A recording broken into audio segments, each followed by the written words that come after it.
Ping ping dash 2 thuds sounded. The security detail obviously ignored the cries of Wang Yan. Ping ping dash 2 thuds sounded. The security detail obviously ignored the cries of Wang Yan. It had clearly been those two security guards who had attacked, yet it was still them who got kicked away. They crashed underneath that young Master Chiu's feet and couldn't get up. Wang Yan and her husband were stunned, but they still wanted to go over. However, they were pulled back by someone they knew.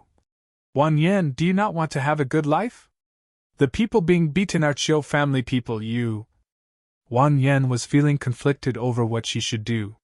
She knew that she wouldn't be able to change anything even if she did go over, but if she didn't, her conscience would weigh heavily on her. She knew her friend was right. The person in front of them was someone they couldn't afford to mess with. Not just them, but in the entire city of Beijing, there weren't many who could mess with young Master Chiu. Boss Wang looked at his men who were kicked far away. From the young man drinking coffee to here, that was a distance of a few meters. Normal people wouldn't be able to kick that far. Boss Wang began to worry. He wasn't a noob. How could any ordinary person kick his security personnel away so easily? But he was well aware that young Master Chiu wasn't simple either. He didn't want to offend either side. Fuck, drag that bastard over! Young Master Chiu's face sunk as he ordered his two bodyguards. He had just come from some small place to Beijing, and since then, he found that the name of the Chiu family really came in handy, so he got used to being everyone's overlord. How could he possibly take Emo, who hadn't even been able to get a room, seriously? The two bodyguards shook their heads, but their master had made the order, so they had to go up. They were much stronger than the two security guards, but facing Emo, they were still kicked away immediately. They couldn't even touch Emo's clothes. Although he knew young Master Chiu's identity was big, Boss Wang didn't dare call for help. His vast experience in this society had taught him that the studious were usually poor while the physically strong were rich. Emo's power meant that he definitely couldn't be underestimated.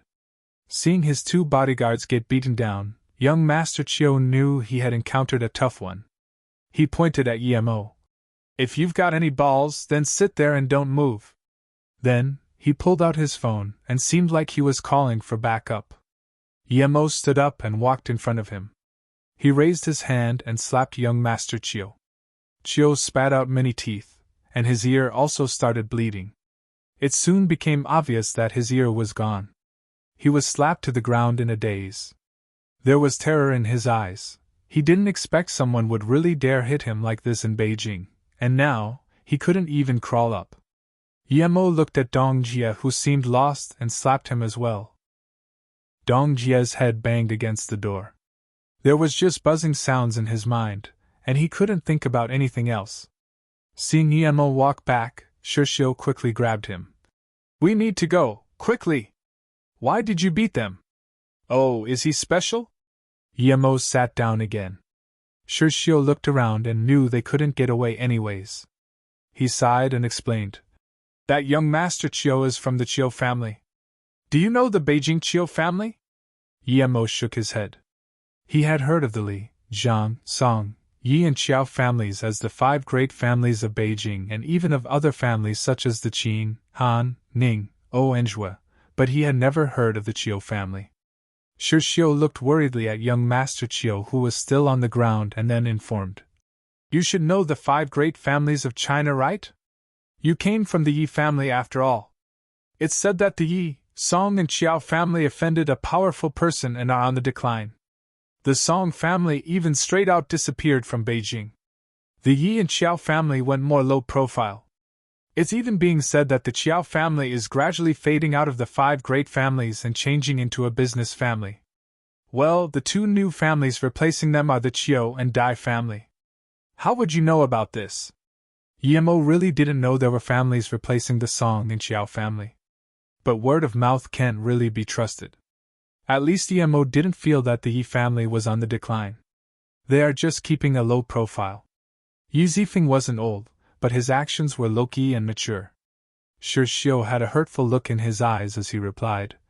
Tan Tan told me. I owed a lot of money and couldn't stay in Chaxi.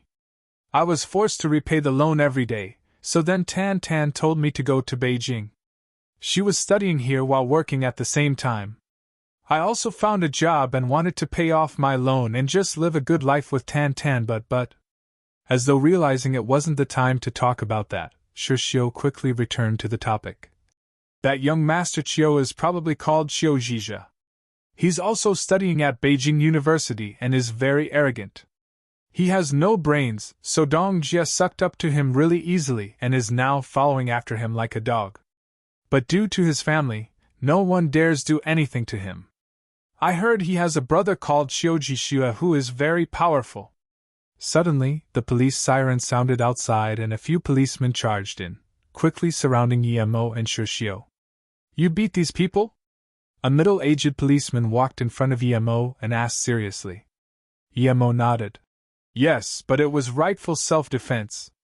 I was sitting here with my friend and they attacked me, so I defended myself. A young policeman saw young Master Chiu who was still in critical condition and took out his cuffs. He walked in front of Yemo and wanted to say something, but someone behind him spoke up. Move aside, I'm taking this person away. As soon as this voice sounded, the two policemen quickly moved away, after which, a man in his 30s walked out. You're very bold, beating people in Beijing, actually beating Qiu Zhizhe to such a critical condition. I can only say you've got balls. Do you know who Qiu Zhizhe's brother is? The man questioned plainly. Yemo just smiled as Shi Xiu said, There are too many dogs here, let's go. Then, Yemo looked at the man and uttered, Whether he's a cow or a horse, does it concern me? I'll warn you now, if you don't move away, I will beat you all the same. Aren't you very cocky? I'll take you away today and see how cocky you can still be afterwards. Then, the man was going to attack. Hu Peng, stop! A voice sounded suddenly. A half-bald, middle-aged man rushed over and stopped the guy. He walked very politely in front of Yemo and greeted. Young Master Mo, I didn't expect to see you here. Yemo studied the man and asked strangely. Who are you? I don't seem to know you. The man didn't feel awkward at all and continued with a smile. I'm Wu Zhe. I saw young Master Mo once in Beijing, at Ji Beichen's charity auction. Wu Zhe was very shocked when he saw Yemo. Who was Yemo? No one here knew better than him. He was supported by the Li family, and that night, he had come to the auction with Li Qiuyang. He didn't have a chance to speak to Yemo, but that time, Yemo taught the direct lineage Song family member Song Yi a lesson, slapping him in the face. And the Song family hadn't dared say anything.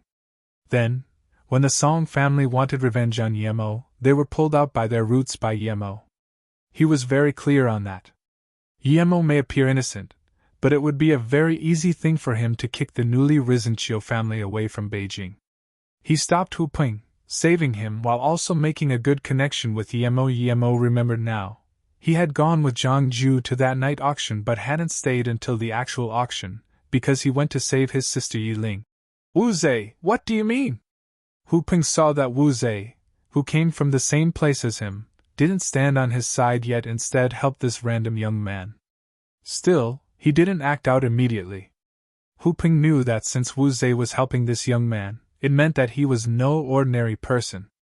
Even though he was of the Qiu family, he wouldn't do things before he knew what was going on. Nothing, it's just that young Master Mo is someone I respect, so if you want to do something to him, then don't blame me. Wu Zhe warned. He understood Yemo's character. He hated fake people. He could have also put things in a more euphemistic way, but that wouldn't leave as deep of an impression as the blunt way. He had already hinted to Hu Peng once. If Hu Peng didn't pick it up, then he couldn't be blamed. Wu Zhe, what are you saying? I want to see what you're going to do. Hu Peng, who had calmed down a little, was triggered again by Wu Zhe's blunt words.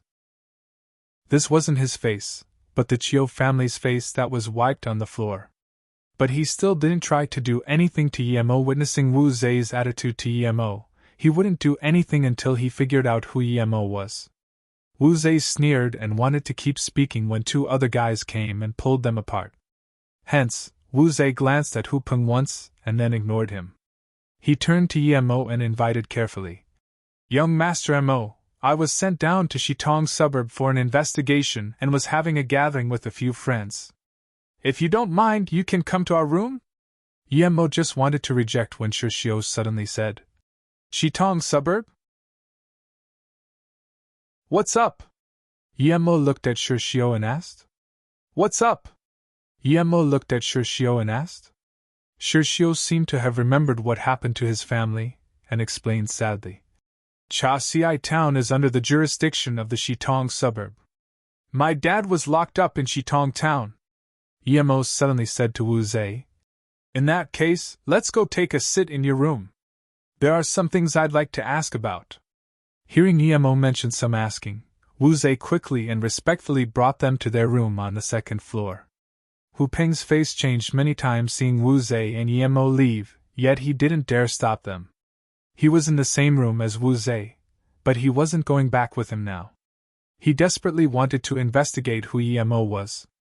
Seeing Secretary Hu not stop Yemo, the two policemen didn't have the guts to say anything and left. They knew water ran very deep in Beijing, and one mistake could mean the end for them. Young Master Qi couldn't even help himself get up, let alone dare inquire about Yemo. This large discord was brought to an end just like that. The boss of the bar didn't dare say anything either. No matter which side he'd stand on, he would just be a pawn. Wu Zhe's room was definitely not small, it was very grandiose actually. The waiters were told by Wu Zhe to leave. Young Master Mo, please take the upper seat, Wu Zhe said carefully. Seeing Yemo sit down, he then looked at Shishio and asked, May I ask who this is? Yemo introduced. He's called Shishio, an old schoolmate. We're friends. Shishio, come, sit next to me. Okay everyone, have a seat. Yemo didn't care about seats, but he was helping Shishio build up support. You needed to show your attitude for someone like Wu Zhe to respect you. Young Master Mo, let me make introductions. These two are my colleagues in Beijing at the moment. One is Qing Changhui, the other is my future colleague in Shitang town, Zhou Ping. He didn't introduce Yemo though. The two quickly greeted Yemo and called him Young Master Mo. They had been in politics for a long time. How could they not know that someone whom old fox Wu Zhe respected wasn't simple? They drank a cup and Yemo went straight to the point. Smiling, he asked Wu Zhe, How come you're going to be Shitong town's mayor? Wu Zhe was just a low-ranked government official. The reason he could get connected with Li Chuyang was due to his good perception and analytical skills. Yemo had clearly not wanted to come to this room today, but Shishio had said that his family was from Shitong, and then Yemo came. It was obvious that Yemo came for his friend's sake. Now that Yemo asked, he quickly replied, Under young Master Yang's care, I've always been managing the environmental sector, and now I've been promoted to suburb mayor. Zhou Ping was the vice mayor until now, and he's my old friend, so he came to celebrate with me today. He knew that what Yemo was asking about was related to Shitong town, so Wu Zhe just said everything he knew. Zhou Ping saw that Wu Zhe was talking to Yemo like a subordinate, stating his job and responsibilities clearly, and felt more fearful of Yemo. A mayor was like the local lord to the suburb, but in Beijing a mayor meant nothing. Seeing Yemo not comment, Wu Zhe continued, I was going together with Hu Peng. He used to be Mayor Chiu's secretary and now, he's also becoming a vice mayor at the Shitong suburb, to manage the commercial part. Yemo heard this and hummed. Then, he said, In that case, Hu Peng doesn't need to go. He wouldn't give a shit about Mayor Chiu. Who was that to him? By the way, Yemo looked at Shishio and said, Shishio, how about you go be the vice mayor at Shitong? Yemo felt like this would be a good idea. As soon as Yemo said this, Shishio and Zhou Ping and company were all shocked. What sort of joke was this? A vice mayor wasn't a small thing. Even the position of vice mayor of a small suburb was obtained only after many calculations and schemes. This wasn't the main thing. It depended mainly on whether you met the requirements. In Chinese politics, other than capability, experience and age were a main thing too. Even Wu Zhe thought what Yemo was saying to be gibberish, but he didn't dare voice this opinion. Yemo was indeed powerful, but that was as far as Yemo himself goes. If he could arrange anyone to be a vice-mayor, then the government system would turn to chaos.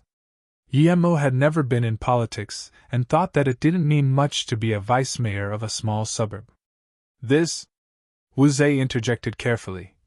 Usually this isn't allowed. He wasn't clear about Shishio's identity, so he couldn't say for sure and just told him the situation. Yemo waved his hand. Shishio has already been at deputy level. If he goes to Shitong now and makes some achievements, he should be fine becoming vice-mayor, right? Wu Zhe heard this and thought for a moment before saying, Actually, if Brother Shi has already been on the deputy level, then he can be level after making some achievements. After some time, he can be promoted to that level. Wu Zhe really wanted to form a good relationship with Yemo, so although there was some pressure in saying this, he still tried his very best to help Yemo. Yemo looked at Wu Zhe with approval and commanded, Make that Hu Peng leave and give his vice-mayor of commerce position to Shishio. Shishio can then invite a few big businesses to Shitong town and...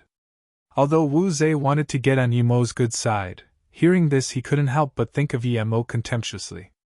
This young man might originate from a great place. Words really didn't get through to his brain, did they? Was getting a few big businesses that easy? Yemo didn't mind at all and continued, these businesses need to be famous too. Right, I'll let Luoyu Pharmaceuticals move into Shitong town and dash. What? Yemo's words shocked the people around him quite heavily. Luoyu moved to Shitong? No matter where Luoyu moved to, it would be huge political achievement. Young Master Mo, do you really mean it? Wu Zhe couldn't control his excitement and stood up. If Shishio really brought Luoyu into Shitong suburb, then he would even dare let Shishio become vice-mayor. What a joke! Who didn't know about Luoyu Pharmaceuticals? If there was a special Luoyu outlet in Shitong, then it could immediately kickstart tourism and other businesses in the town. Yemo looked at them uncomprehensively and patted Wu Zhe's shoulder, confirm him. Of course I meant it. Wu Zhe said excitedly. If young Master Mo can really bring Luoyu into Shitong suburb, then even if I don't get the mayor position, I will still support Brother Shi. I can bring Brother Shi to the level position of Chief of Commerce, then let him substitute for Vice-Mayor, and have him climb up later on. Yemo waved his hand. Thank you for your goodwill. Shishio will indeed need your help, but you don't need to take responsibility for Shishio becoming Vice-Mayor. Afterwards, Yemo took out his phone. He was thinking about who to call, but even after a long time, he couldn't think of someone to help. He couldn't help but sigh. He knew too few government officials. Give me Li Chuyang's phone number. I'll call him. After considering for a while, Yemo felt that he should call Li Chuyang. He had the ability to instate Wu Zhe as a mayor, which meant that he had some power. After that, he was going to contact Han Zixin. Although he knew that Elder Han didn't have any contact with these low-level officials, Elder Han did know the higher-ups. Okay. Wu Zhe enthusiastically gave Li Chuyang's phone number. He knew how much his master respected Yemo. Shishio was shocked on the side. He still didn't understand how Yemo could have such power and authority. The position of mayor was just a matter of a phone call. This was already past the boundaries of his imagination.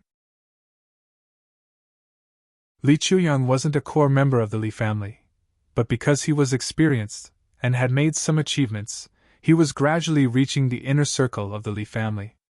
Li Chuyang wasn't a core member of the Li family, but because he was experienced and had made some achievements, he was gradually reaching the inner circle of the Li family. At this moment, Li Chuyang was sharing a table with some people for dinner. Those who could eat with Li Chuyang had quite a decent status. However, the core of today's dinner wasn't Li Chuyang but someone called Li Chunxing. Although Li Chunxing also had the Li surname, he had nothing to do with the Beijing Li family. Li Chuyang was representing the Li family to get on good terms with Li Chunxing. Li Chunxing had just been moved to become vice-mayor of Hefeng City, which was a big city, and even the Li family couldn't ignore that. His new position was one reason, yet the main reason the Li family was trying to connect with Li Chunxing was due to his capabilities. Li Chunxing hadn't relied on any power faction and had reached his current position all by himself. Everyone knew how hard that was. Putting Wu Zhe under Li Chunxing had been a signal of support. The reason why Li Qiuyang had invited Li Chunxing and a few other Beijing officials was mainly to get closer to Li Chunxing, hoping that he would join the Li family side. But at this moment, someone actually called him. This got Li Qiuyang very annoyed. What was even more annoying was that this was an anonymous caller. Li Qiuyang knew he never gave his number to strangers, yet a stranger was calling him. This must have meant that someone had given his number away. He immediately became furious. Who was brave enough to give his number away without asking him? Li Qiuyang wanted to hang up in his fury, but when he read the number he suddenly felt that there was something strange about it. It seemed to have one less digit than other numbers. Things didn't seem that simple, so Li Qiuyang picked up. "May I ask who you are?" The phone number might have had one digit less. Li Qiuyang had seen many things, and he wouldn't think that this person was someone significant just from that. He was also an important figure in the Li family now. "Young Master Li, we've met once before, so I'd like to ask for your help today. Do you have time to join me for a chat at this place I'm at?" Yi Mo's plain voice sounded. Li Qiuyang's fury was surging uncontrollably. Who was this guy? Who did he think was? Just because he had met him once, he wanted him to help him. This wasn't even the main point. The main point was that he wanted him to go over when he was the one who needed help. How arrogant was this guy? No matter who he was, even if he was the young master of one of the 5 great families, he couldn't be like that. And from the tone of his voice, he didn't seem to be very old. Just when Li Qiuyang wanted to spout the words, "Who do you think you are?" Yi Mo's voice sounded again. "It's Yi Mo. I'm at Wutong Bar." "What dash?" Li Qiuyang gulped back the words he was about to say as waves billowed in his heart. "It was Yi Mo?" Then, he asked hesitantly, "You are young Master Mo? Beijing's Yi Mo?" "Yes, that's me dash." Yi Mo's phone suddenly hung up. Li Qiuyang stared at his phone for a long time and wasn't angry at all that Yi Mo hung up on him. There was only disbelief in his eyes, and even some joy. It was actually Yi Mo who had called him. He felt a certain huge feeling of honor, yet at the same time also pressure. Yi Mo looked at his phone and said helplessly, "It's out of battery again. I have to charge this thing every few months. So troublesome." Wu Zhe and others looked at each other. Charging the battery once every few months, and that was troublesome? They needed to charge their phone every day. Half a beat later, Li Qiuyang came to terms with reality. He knew this was his chance, so he stood up excitedly. He apologized to Li Chunxing. "Mayor Li, I'm really sorry. A friend is waiting for me at Wutong Bar, and I need to go over immediately." Everyone had seen Li Qiuyang's annoyed look when his phone sounded, but his rapid change of expression from anger to joy, surprise, and even a little anxiety was also caught. Everyone at the scene were astute people and guessed that it was a significant person who had called Li Qiuyang. Moreover, if Li Qiuyang could leave the people at the scene all for a hung-up call, this meant something. "Qiuyang, who can it be if even you have to go immediately?" a pot-bellied middle-aged man asked doubtfully. Li Qiuyang didn't seem to hear his words at all and just stood up. "Young Master Li, may I go and see as well?" Li Chunxing suddenly asked with a smile. Li Qiuyang hesitated and said, "Since Mayor Li wishes to go, then come with me." Seeing Li Chunxing being approved to join, 2 others wanted to come as well, but Li Qiuyang said troubledly, "That person only told me to go. I'm afraid if I bring too many people he won't be happy." After which he left the restaurant with Li Chunxing quickly. That pot-bellied man seemed to have realized his mistake and felt awkward. The busy scene at the table cooled down, and everyone left, while no one seemed to want to say anything to the pot-bellied man. "Young Master Li, was it that Yi Mo from the Yi family who called you?" Li Chunxing had been in Beijing for many years and had astounding political and social instincts. He could guess from Li Qiuyang's expression and his words that this just might be the Yi Mo fabled amongst the higher-ups in Beijing. If it wasn't that Yi Mo, Li Qiuyang wouldn't be this anxious and excited. Li Qiuyang nodded seriously. Yes, mayorally it's him. And what he likes is people who are real, so just talk normally when you get there. Li Chunxing also had excitement in his eyes. I understand. Thanks for giving me this chance. If you don't mind, just call me Chunxing. Okay, then I'll call you Brother Xing. Just call me Qiuyang from now on. Perhaps I'll need your help in the future with where I plan on going, Li Qiuyang immediately said. He believed his mission of connecting with Li Chunxing had been accomplished today. But in his heart, the biggest achievement today wasn't connecting with Li Chunxing but getting Yi Mo's invite. This invite would allow him to stand on his own in the Li family. Li Chunxing was also very excited. He had been in Beijing for many years, and although he didn't know the precise details, he had an idea about how much power Yi Mo held. If he really did have to join political factions, he would rather join Yi Mo than go to some big families. Yet he understood the possibility of that happening was small. Many others who similarly wanted this would never get the chance either. He definitely couldn't let this opportunity pass no matter what, even if it were at the cost of getting close to the Li family faction. Witnessing how Yi Mo just straight up called Li Qiuyang Yver to Wutong Bar, Cheng Changhui and Zhou Ping were dumbfounded. Who was Li Qiuyang? Although they had never gotten to meet him, they were very clear on his identity. He was a core member of the Li family, having a much higher status than them. Wu Zei's face didn't change. Although he didn't know the extent of Yi Mo's power, he knew it would be big. Otherwise, he wouldn't have handed Li Qiuyang's number to him, unless he had gotten tired of living. Yi Mo quickly plugged the phone into the charger. If Li Qiuyang couldn't take care of this, he would ask Elder Han for help. Yi Mo, what are you doing now? Shi Xiu reacted and looked at Yi Mo. Yi Mo was just about to answer when his face sunk as he looked at the door. Rumble, the door was forcibly kicked open. A youth with triangularly shaped eyes stood at the door with 4 men dressed in black. The youth noticed Yi Mo and questioned coldly. You're the guy who beat up Qiu Jizha? And who are you? Who gave you the right to kick open other people's rooms? Wu Zei stood up and yelled, pointing at the youth. He figured they had to be from the Qiu family. The youth scanned Wu Zei. Wu, don't think that Li Qiuyang would fight with me over a dog like you. You overestimate yourself. Do you not believe that I can squish you like a bug? Wu Zei was at a loss for words. He knew this guy was right. Li Qiuyang really wouldn't start a fight with the Qiu family over him. If the Qiu family let them have some benefits in other areas, the Li family might really just give him up. Yi Mo, however, commented plainly. I really don't believe it. It's simple then, I'll just have to beat you until you believe me, the youth said as he waved his hand. It's simple then, I'll just have to beat you until you believe me, the youth said as he waved his hand. Those 4 men immediately charged up. There was some killing chi coming from them, so Yi Mo could tell they weren't simple. He felt the same chi on them as he had on Gui Qi. Thinking about Gui Qi, Yi Mo couldn't help but remember Qi Wan Qing. He wondered how they were now. The 4 men were very ferocious and gave it their all as soon as they attacked. Perhaps it was because of their habitual life, but against these people, Yi Mo didn't feel any mercy. No matter where they came from, Yi Mo wouldn't be merciful to those who wanted to kill him. The 4 charged up to Yi Mo, but without even seeing Yi Mo's shadow, they were kicked by him.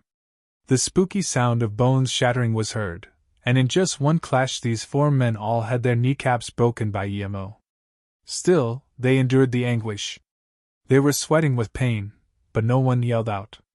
Seeing the 4 men fall on the floor, the youth was shocked. He had thought that it would be a walk in the park for those 4 to beat Yi Mo into a disabled man. He didn't expect Yi Mo to be this strong and this cruel. At the same time, in a private mansion in Beijing, a youth in his 30s had a serious look on his face as he knocked the table. Being the youngest and most prominent member of the Qiu family, he was 31 this year and already a high-ranking official. His future was bright. Qiu Jishua had just received word that his brother had been beaten into a disabled man in a bar and that he was still in the hospital. The doctors had judged that he had forever lost his hearing on one side. This made him extremely furious. In the whole of Beijing, Even the other few families didn't dare beat up his brother like that. Chiu Jishua was someone who grew calmer the angrier he was. When he attacked, he went for the kill. So after hearing this news, Chiu Jishua wasn't going to bring people to capture Yemo or anything of the sort. First, he sent Hu Ping to investigate this young Master Mo's identity. Why had he never heard of some young Master Mo from the Li family? Even if this young Master Mo was indeed from the Li family, he'd have to pay a price for beating his brother. It wasn't due to luck that their Chiu family had become the new big family in Beijing. So what if it was the Li family? The phone rang, and Chiu Jishua immediately picked it up. The person calling wasn't Hu Ping but a henchman of Chiu Dongchen's. He reported that something had happened to Chiu Dongchen. Hearing that Chiu Dongchen had brought men over to Wutong Bar only to get beaten into a disabled man all the same, Chiu Jishua almost smashed his phone. Since when did the Chiu family get bullied like this? Chiu Jishua was just a rich second generation, but Chiu Dongchen was an elite of the Chiu family. He was also in his 30s, but he was already colonel ranked. He had returned to Beijing this time for some other matter. Chiu Jishua smashed his fist on the table, and the sturdy table was smashed into pieces. Chiu Jishua couldn't wait anymore. He grabbed the phone and called. "Captain Zhu, I need you to bring your men to Wutong Bar immediately." "Yes, I'll come over right away, and I'll contact the special police in Beijing." After hanging up, Chiu Jishua called another number. "Second uncle, Zhizha and Dongchen were injured in Wutong Bar. I've mobilized Flying Leopard and the special police force. Yes, I'm going there immediately. I don't know his origin yet, but he seems to be related to the Li family." Outside the room in Wutong Bar, the young man had had his legs broken and had received a few slaps in the face too. "You've sure got balls. If I, Chiu Dongchen, don't annihilate your entire family, then I've been raised by a dog." The young man cursed still. Yimo's eyes went cold. He hated people who threatened him. Ning Qingxue had been hurt many times because he hadn't annihilated the Song family. Yimo took a step forward and kicked Chiu Dongchen in the chest, sending him right next to the stairs. To other people, this seemed like just a normal kick, but Yimo knew that it had shattered Chiu Dongchen's cardiac meridian. He wouldn't be able to last more than 3 months no matter what. "Stop!" Chiu Jishu had just arrived when he saw Yimo kick Chiu Dongchen unconscious. He could no longer control his anger. But he stopped himself from going forward. The military truck was already arriving. He was waiting for the special police force to come up and take Yimo away. No matter who of the Li family Yimo was, he wasn't going to let him go. Chiu Jishua wasn't dumb. He was clear on Chiu Dongchen's power. A few bulky men together wouldn't even be able to get close to him. Moreover, he had brought along 4 teammates. It would be suicide for him to go up. The truck stopped as multiple police squads carrying rifles took up position and quickly surrounded the bar. An officer walked in front of Chiu Jishua and bowed. Chiu Jishua didn't order to capture Yemo yet. He still wanted to wait for Flying Leopard. At this moment, a car halted in front of Wutong Bar with 2 men hurriedly getting out of it. Here I was, wondering who could be this cocky, hurting our Chiu family people. So it's young Master Chiu Yang. Your Li family sure is powerful, too powerful. Chiu Jishua saw Li Qiuyang and Li Chunxing appear and immediately sneered. Li Qiuyang felt strange. He came to see Yemo. He didn't expect so many special force agents to be surrounding the place. Chiu Jishua was here as well, and judging from his tone, someone seemed to have seriously beaten up their people. I was the one who did it. This has nothing to do with young Master Li. If you're looking for trouble, come up and join me. I'm right here. Yemo's plain voice sounded. Chiu Jishua was dazed.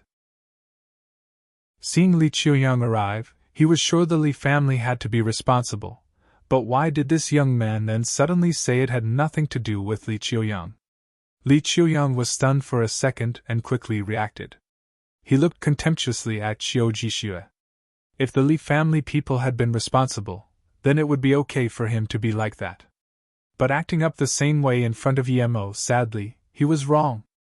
In the past, Yemo had killed Song Chiming's son, and the Song family still hadn't done anything to him.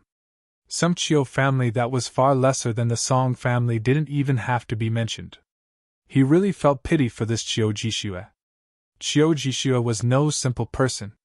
He would rather torture Yemo to death slowly in a dark room than show of how powerful he was in front of everyone. He saw the contemptuous look in Li Qiuyang's eyes and also took Yemo's words to heart. There seemed to be something he didn't know, and this made him annoyed. Li Qiuyang walked in front of Yemo and bowed before saying, "It's my honor for Brother Yi to remember to come to me for help." Yemo smiled and said, "Let's go inside and talk." Then, Yemo kicked the 4 men at the door away one more time. Chiu Jishue was dazed. He didn't expect Li Qiuyang to be this polite to Yemo. He was sure that this person wasn't from the Li family. If Yemo were from the Li family, even if he were the most core member, Li Qiuyang still wouldn't be this polite to him. At this moment, a Range Rover pulled over, and 7 Flying Leopard members got off and ran in front of Chiu Jishue. "Brother Chiu, I brought my men over dash." Before the fierce man finished his words, he noticed Yemo, who stood there talking to Li Qiuyang, and immediately showed surprise. He was sure that that young man was their instructor, Yemo. The guy ran over and bowed to Yemo. "Flying Leopard Commanding Officer Xu Hongxing is honored to see you, instructor."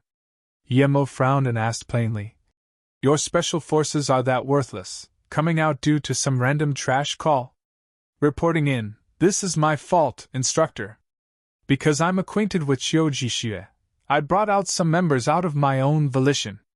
I'm willing to receive punishment." Xu Hongxing's face went red.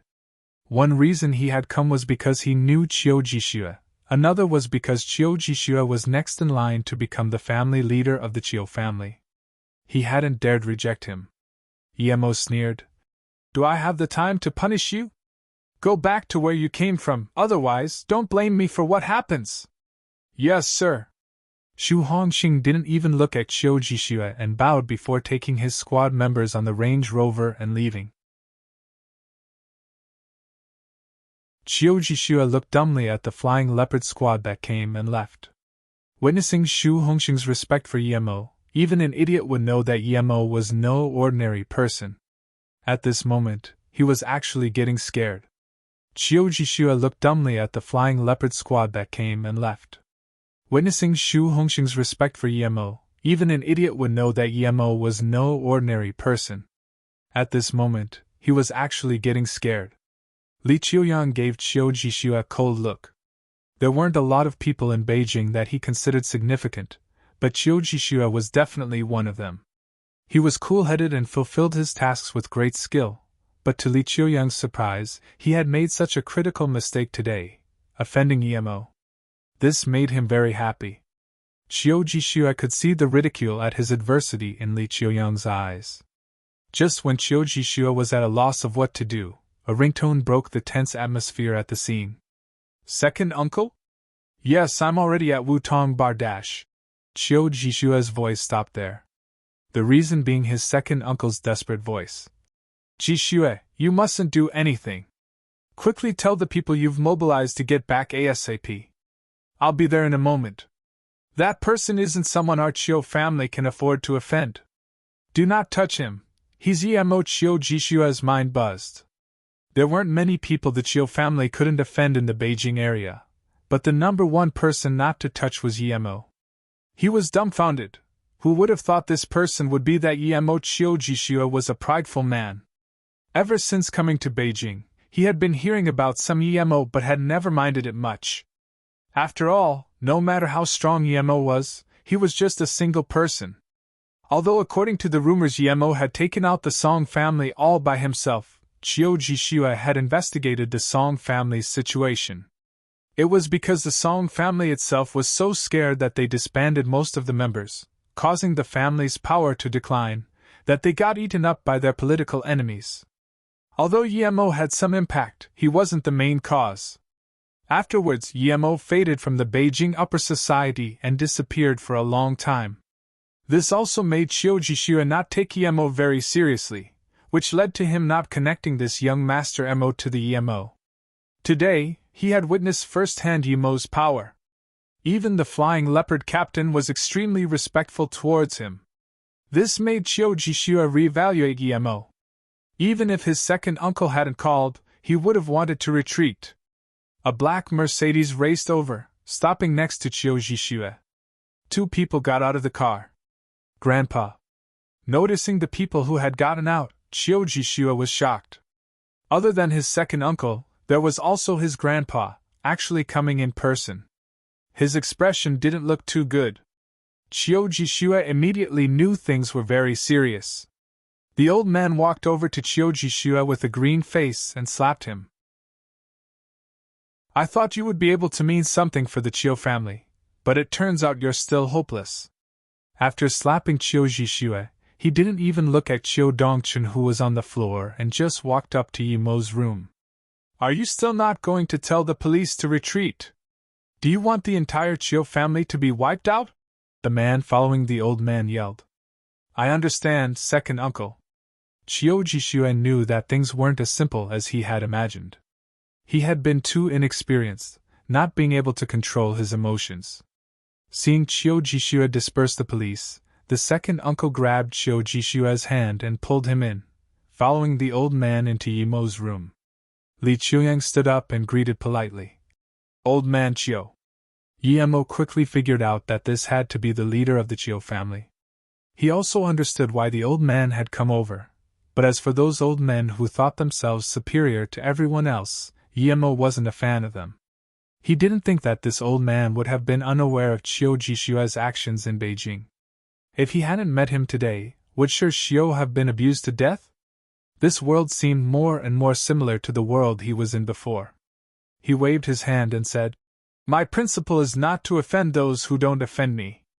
If someone else offends me in the future, the result will be the same as today. Young Master Mo, don't worry, there won't be a second Chiu Jishua from the Chiu family. Jishua, hurry up and apologize to young Master Mo. Chiu Zhongxin looked at Chiu Jishua and yelled. Yemo scanned Chiu Jishua. He really didn't like this guy, but he couldn't just do something to him for no reason either. If it wasn't because he was a cultivator, he wouldn't let him live no matter what. This guy was scary. Receiving Chiu Jishua's apology, Yemo said plainly, No need for apologies, your Chiu family just wasn't careful when making friends. Someone tricked an idiot like Chiu Jishua to attack my friend. As for that Hu Ping, there's no need for him to go to Shitong town anymore. Someone else will take care of it, thank you. Although Yemo didn't say it very conspicuously, Chiu Zhongxin could comprehend that the guy their family had arranged to go to Shitong town would be replaced by Yemo. He didn't comment anything anymore and just brought the other two with him, leaving Wutong Bar. From the start to the end of this whole situation, Cheng Changhui and Zhou Ping couldn't believe their eyes. Although they didn't understand why Yemo could act like a god, they knew that Yemo was someone they had to look up to in awe and stood on the side not daring to talk. Everyone who had appeared today was someone they could usually only gaze at from a distance, yet these people all had to behave in front of Yemo. This made Zhou Ping make up his mind to get on Shi Xiu's good side. But Shi Xiu was also completely dumbfounded at this moment. After all of the Chiu family people had left and the scene was cleaned up, Li Chuyang stood up and asked, Brother Yi, what is it you need from this little brother? Wu Zhe carefully sat beside them, and from Li Chuyang's approving glance at him, he knew he had hit the jackpot today. He had made the right decision. As long as he didn't make any mistakes in the future, his path would be a bright one. Yemo smiled. I indeed need young Master Li to help me with something. Mayor Wu, explain my idea to young Master Li. Wu Zhe quickly told Li Chuyang what Yemo wanted. Even if Yemo wouldn't let Luo Yu enter Shitong, he would still do his job nicely for Yemo. Not to mention, with Yemo's reminder, the Chiu family absolutely wouldn't send Hu Ping to Shitong town. This way, the arrangements for Shi Xiu would be much easier to make. Shi Xiu looked at Yemo in joy and disbelief. He didn't expect Yemo's words to become true. Yemo had really just made him a vice-mayor with merely a few words. Although as a deputy for now, it was only a matter of time before that deputy part would be gone. Today, he had come to feel distant from Emo instead. Emo didn't have such temperament before. He had been like him, the most unwelcome person in class. Things had gone unexpectedly well. Emo promised, "Young Masterly, I owe you one for today. I will definitely remember this." Li Qiuyang quickly raised his wine glass and said, "Just a small matter. Whenever you need me, just ask. And if I have your approval, just call me by my name." Emo nodded and turned around to Zhou Ping. "Mayor Zhou, you will be staying in Shitong the longest. My friend here was maltreated and even forced to take a loan at a very high interest. I suspect this concerns a local underground power. What is your opinion?" Hearing Emo ask him, Zhou Ping quickly stood up and replied, "Such underground powers are a main target for the government to attack. Mayor sure is about to become my colleague. We will need his cooperation to pull this organization from its roots in order to ensure a brighter tomorrow for Shitong Town." This was exactly what Emo wanted to hear. Wu Zhe would be new to Shitong Town, and he would be unfamiliar with a lot of things. Shi Xiu would be even worse. Now with Zhou Ping's help, Emo believed punishing those people who harmed Shi Xiu would be a piece of cake now. Li Chunxing stood up at this moment, and raised a cup in front of Emo. "Young Master Emo, I didn't think Shi Xiu would be going to Shitong Town this quick. I happen to be stationed in Hefeng City, so perhaps we will be working together in the future.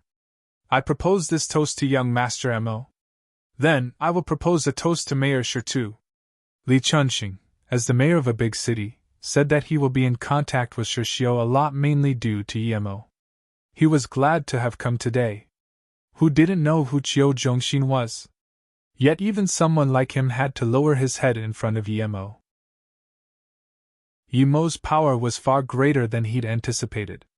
Emo had come to help pave the road for Shi Xiu, so since Li Chunxing was the mayor of Hefeng City, he couldn't neglect him and also raised his cup.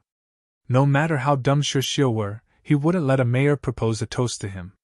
He quickly raised his cup and walked in front of Li Chunxing. "There are still many things I don't understand. I hope Mayor Li will help me in the future." After leaving Wutong Bar, the person who felt like this day had been unreal the most was Shi Xiu. He would have never thought that in a few hours' time, he could go from that person with nowhere to go to a deputy vice mayor. This was something he didn't even dare dream of before, yet it had happened to him. After leaving Wutong Bar, the person who felt like this day had been unreal the most was Shi Xiu. He would have never thought that in a few hours' time, he could go from that person with nowhere to go to a deputy vice mayor. This was something he didn't even dare dream of before, yet it had happened to him. Shi Xiu was so excited that he didn't even know how to express himself. He knew that with the power Emo had shown today, it would be very easy for him to help him get revenge. However, Emo didn't say anything about it, and just arranged for him to be a vice mayor. This meant that he had to get his own revenge. Shi Xiu was truly grateful. Even though all his friends had left him, there was still one friend who could help him. Getting revenge for his parents personally was the best result for him anyway. What surprised him even more was that he wouldn't even have to manage it himself. Because of one sentence from Emo, Qiu Zhongxin had already sent that Tong Jie and his family to hell. Emo patted Shi Xiu's shoulder. "Don't worry. When we were in Ninghai University before, you were the only one to help me. Now it's only right that I help you take care of something. I don't understand politics, so you need to rely on yourself, but if you get mistreated in any way, just tell me." Shi Xiu clenched his fist. "Emo, I really didn't help you that much in the past. If you have some time, I'd like to invite you to eat in Juwei Lu again. Although I don't have the free pass anymore, I can pay for us." The shadow in Shi Xiu's heart slowly went away. Remembering the time when the two of them were at Ninghai University, eating with a free coupon, he brightened up even more. "Of course. As for politics, Wu Zhe is experienced in them. It's good if he helps you, but if he tries to give you a hard time, don't be soft on him," Emo advised Shi Xiu. He felt like this guy's political instincts weren't good sometimes. Shi Xiu nodded. He knew what Emo meant. He had been in a daze at Wutong Bar. There was no way for him to think of talking and connecting with Li Chunxing, Zhou Ping and company. That wasn't what mattered, he could take care of that later on. By the way, Yemo, how will you manage to bring Luo Yu into Shitong town? Shirshio finally got to ask this question. Yemo smiled. Because Luo Yu is my company. If you don't wish to be in politics, you can always join my company, you know? What? Shirshio was once again shocked by Yemo's words. How could he not know about Luo Yu Corporation? It was even better than a money-printing machine. After a long while, Shirshio sighed. Yemo, I didn't think you could make so big an achievement in such a short time. I really am proud of you. Yemo touched his chin speechlessly. If it wasn't for collecting herbs, he really wouldn't have created such a company. That company meant nothing to him. Yemo, I'd like to go to Beijing and have a look, Shirshio said with a sliver of struggle in his eyes. Yemo knew what Shirshio was thinking about. His Tan, she was studying in Beijing. Even when the tables turned for him, he couldn't dump the girl he liked, even though she had betrayed him. Need me to go with you? If it had been before, Yemo would have tried to persuade Shirshio to give up. What's the point of having such a woman? He hated women who committed betrayal the most. Yet now, he didn't stop him. Tan was to Shirshio like Ning Qingxue was to him. Although Ning Qingxue had forgotten about all that had happened between them, and even detested him, Yemo couldn't forget about her. This was still different from betrayal, but he could understand how Shirshio was feeling. Why aren't you stopping me from looking for Tan? Shirshio looked at Yemo strangely.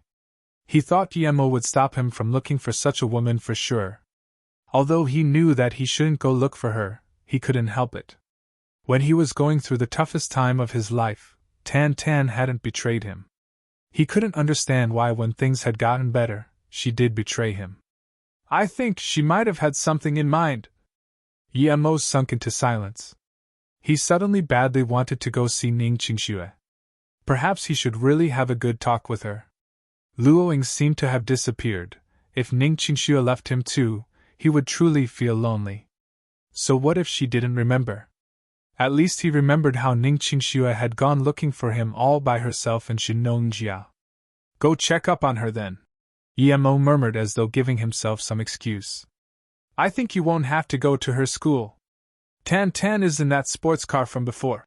Yemo pointed at a red sports car not far away. Shirshio exclaimed and immediately recognized that was the one Tan had gotten on. He didn't even think before stopping a taxi and following. Yemo was afraid something would happen to Shirshio, so he followed behind as well. The red sports car drove for a bit longer, stopping outside a bar. Yemo somehow felt this bar to be familiar, and he soon remembered. This was the bar he had come to with Yunbing. Yunbing had rushed into this bar and then later on he had seen Ye Shuangshuang and Zhui Yangqing. After the red car pulled over, that fat guy pulled Tan into the bar. Yemo saw Shirshio clench his fists and walk in. He sighed and followed. Before the door even closed, the fat man's voice sounded. Song Xiaodan, how can you believe you're worth that much? You're just a worn shoe. Bang! The door was shut, and there seemed to be the scream of a girl.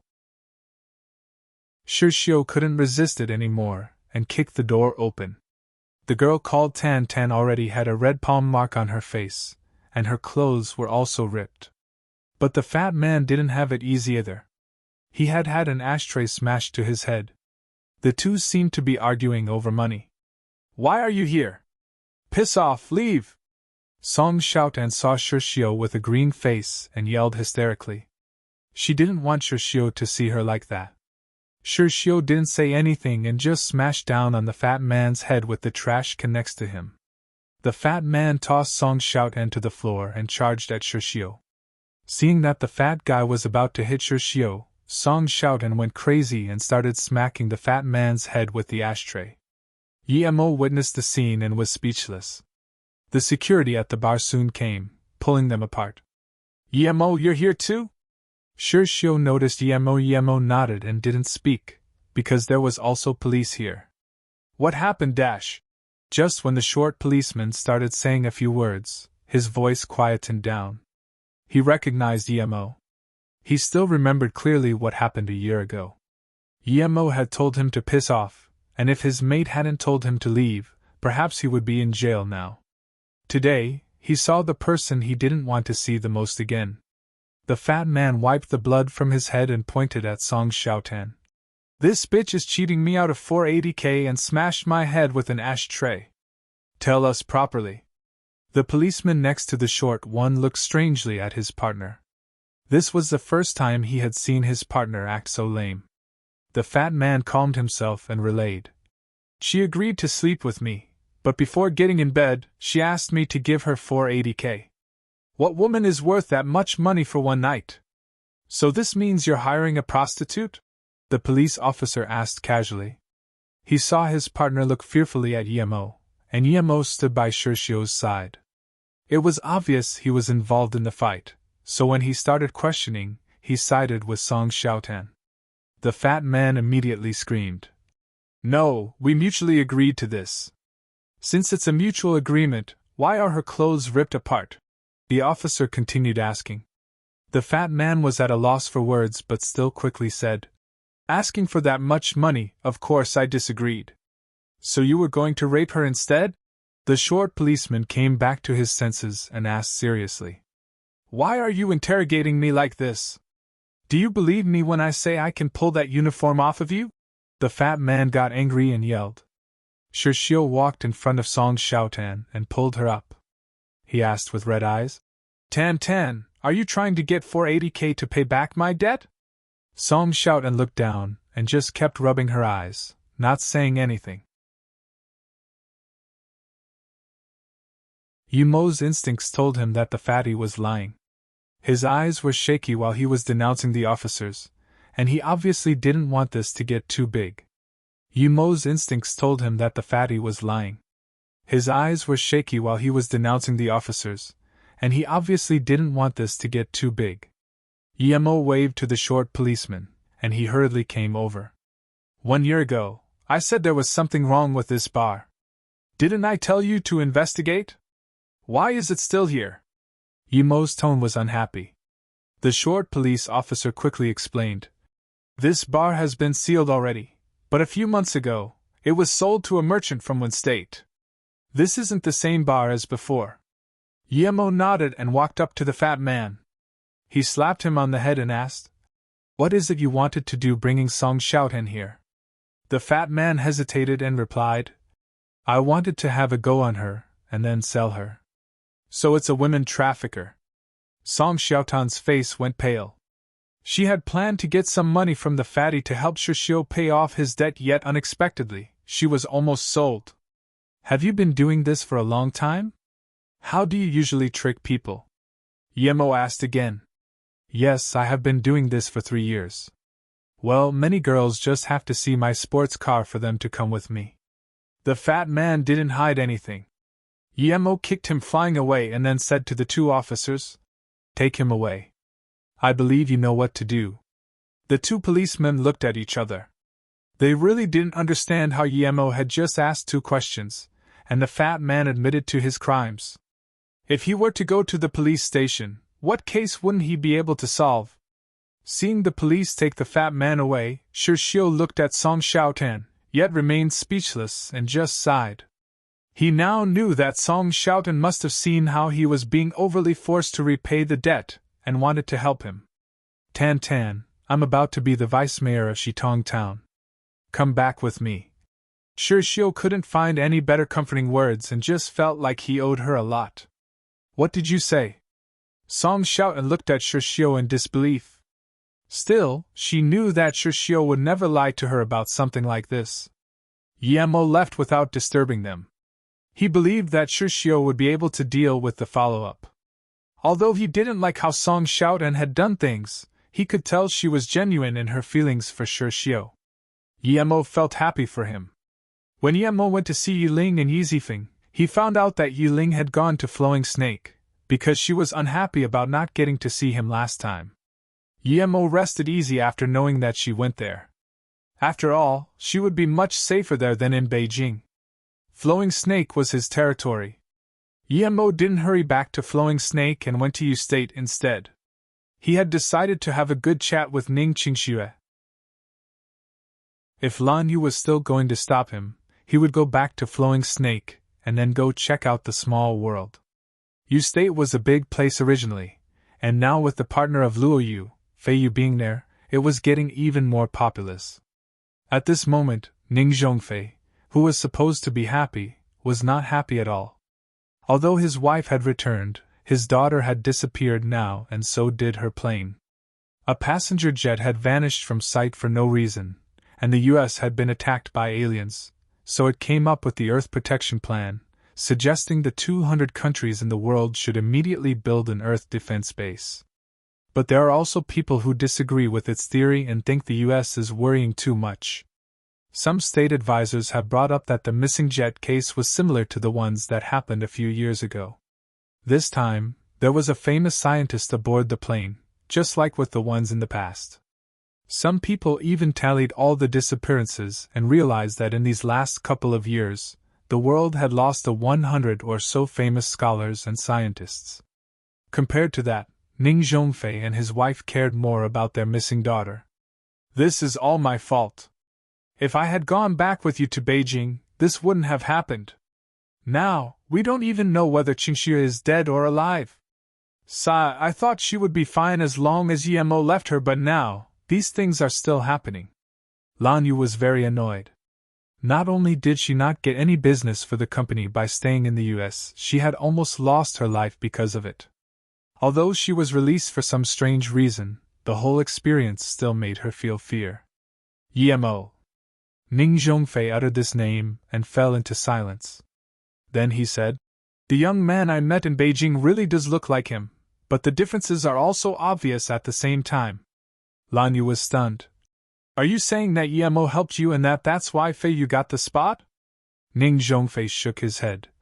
"No, I just feel like that young man looks like Yemo, but Yemo was much shorter than him when I last saw him, and the shape of his face doesn't really look similar.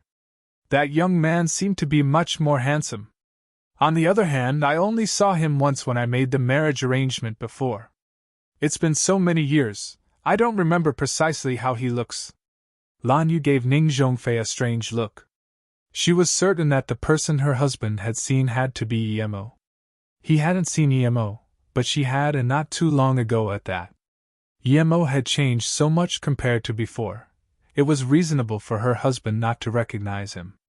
"What's wrong?" Ning Zhongfei saw his wife's strange gaze and asked. Lan Yu sighed. "Zhongfei, should we tell Yemo about Qingxue going missing? Didn't you not want Qingxue to remember the past? You don't want them to be together, so why would you be telling Yemo about Qingxue's matters?"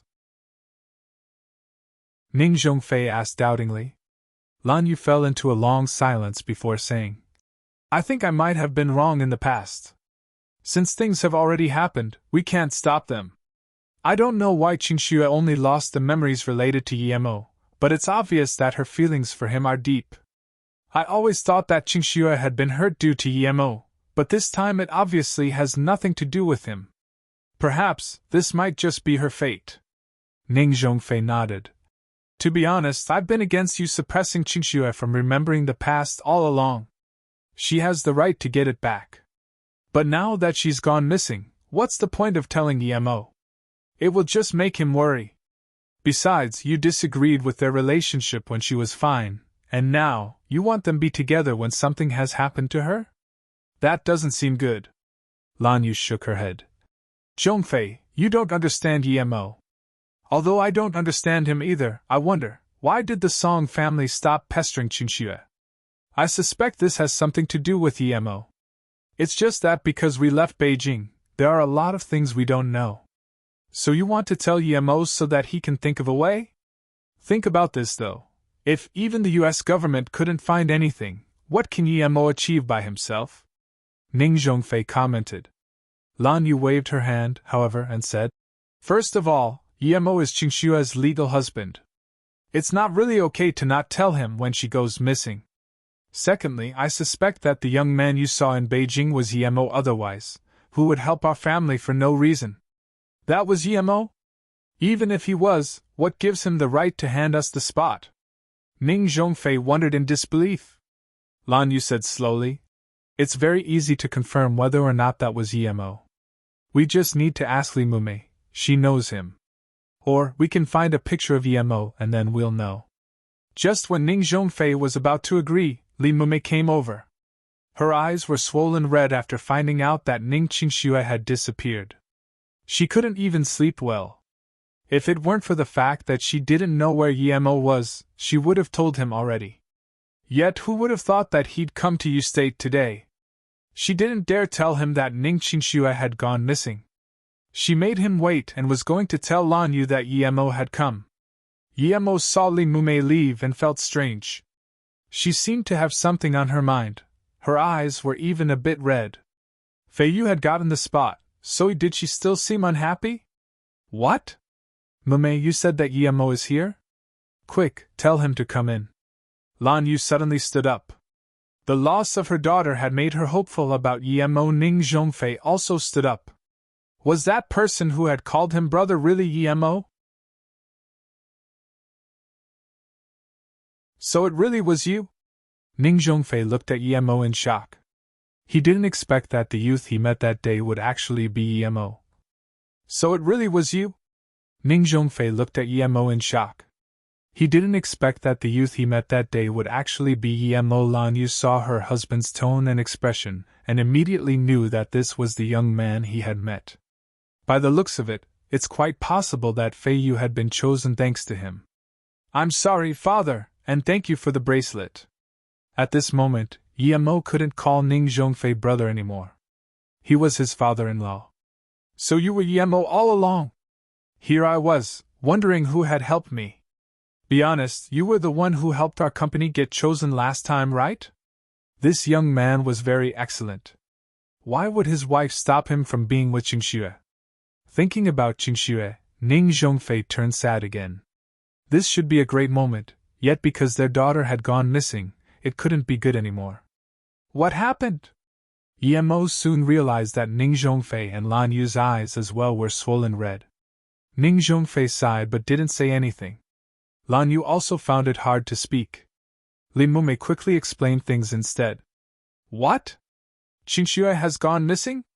She disappeared with a passenger jet? What's all this? Yemo's face changed immediately. Qingxue knew something happened to me in the US, so she hurried over, but something happened on the way. Lan Yu rubbed her eyes. She was very happy about Qingxue's position in Yemo's heart, yet now, she couldn't turn back things to how they were even if she wanted to. Yemo's heart was burning like a wildfire. He simply wanted to immediately get to the scene, but he couldn't act up in front of them, so he could only ask calmly. Weren't you fine already? After they let you out, did you not call Qingxue? Lan Yu was dazed, replying subconsciously. I called, but when I did, Qingxue was already on the plane. What do you mean that I was fine? How do you know that they let me go? Did you also help me in the States? Lan Yu immediately realized something. If not for Yemo's help, how could she leave so fast? Yemo waved his hand. That's inconsequential here. You guys just manage your company and leave finding Qingxue up to me. I'm sorry, Yemo. I was a bad mother back then, I apologize. Lan Yu stood up and said to Yemo. Yemo had already walked out of the room. He couldn't even reply to Lan Yu. To him, it was something that had already happened, apologies didn't matter. Brother, how did you accomplish our company getting chosen? Looking at Yemo's disappearing figure, Ning Zhongfei quickly asked. Yemo had already left, and even if he had heard, he wouldn't come back just to answer this question. Lan Yu rolled her eyes. Ning Zhongfei was a peculiar one for calling his son-in-law brother. But someone did answer Ning Zhongfei. Luo Fei looked in Yemo's direction and sighed. Because he's the boss of Luo Yu. Luo Fei could see how much Yemo cared for Ning Qingxue. What about her little sister? Ning Qingxue was so extraordinary that she didn't know if her junior marshal sister could win over her. What? He's the big boss of Luo Yu. Ning Zhongfei, Lan Yu and Li Mumei almost all screamed at the same time. This answer was too unexpected. But it was this answer that made them all comprehend why Feiyu, who had no competitive power to speak of, had been chosen. They had such a powerful son-in-law, yet they still shamelessly went to ask other U.S. companies to cooperate with them. Ning Zhongfei glanced at his wife. It was the first time that he was unhappy with her. If it weren't for her, there wouldn't have been so many problems. If she hadn't objected to Yemo helping Ning Qingxue recover her memories, they would have long since known that Yemo was the boss of Feiyu, without having to go to the U.S., eventually causing so much trouble. Lan Yu looked down. She felt she had really done things poorly this time, too poorly. Not only did she not explain things when Ning Qingxue had misunderstood Yemo, she also made things worse by telling her to avoid him. But look at how magnanimous Yemo was. He still came here and didn't even talk to her in any bad way. Lan Yu felt extremely guilty. Her husband had long ago said that Qingxue had to make her own decisions. Of course Yemo didn't blame Lan Yu, he didn't have the time to anyway. Not to mention, Ning Qingxue was Lan Yu's daughter after all. He was going to check the jet's trajectory and search along its route. At this moment, Yemo appeared in Hong Kong, Western Sands land. He had come to find Jiao Bianyi. For some things, he needed the help of the local snake. Jiao Bianyi didn't expect Yemo would ever come to his land, his private manor no less. Luckily he was here today. Otherwise, if his men were to take Yemo lightly, that would be it for him. Last time, when Shuaishi met Yemo at Sanya, Shuaishi proved his keen eyes and was praised greatly by Jiao Bianyi. Qianbei, I hadn't expected I'd get to be honored by your great arrival today, no wonder the peacock kept chirping. Jiao Bianyi showed respect on his face as best he could. Yemo knew that these people were afraid of him, but he didn't care. This was how the world worked. He nodded. Gang leader Jiao, I actually need your help today. I will wait at your place, while you please gather all of the friends in the mafia you know here, because there's something I need to ask. Jiao Bianyi's heart skipped. Nanqing and Meadow River was in a state of decline, and his Western Sand had gradually become the mob overlord in Hong Kong. What he feared the most was that someone had offended Yemo and pissed him off. Although Jiao Bianyi's Western Sand was the biggest gang, it wasn't to the degree where he could order everyone around. Thus the letter he sent out was, Yi Qianbei is at Western Sand's Bamboo Night private manor, calling for all friends in the business, with something to ask. Those who don't come may imagine the consequences. If it was somewhere else, people might not know the words Yi Qianbei, but in Hong Kong, everyone knew.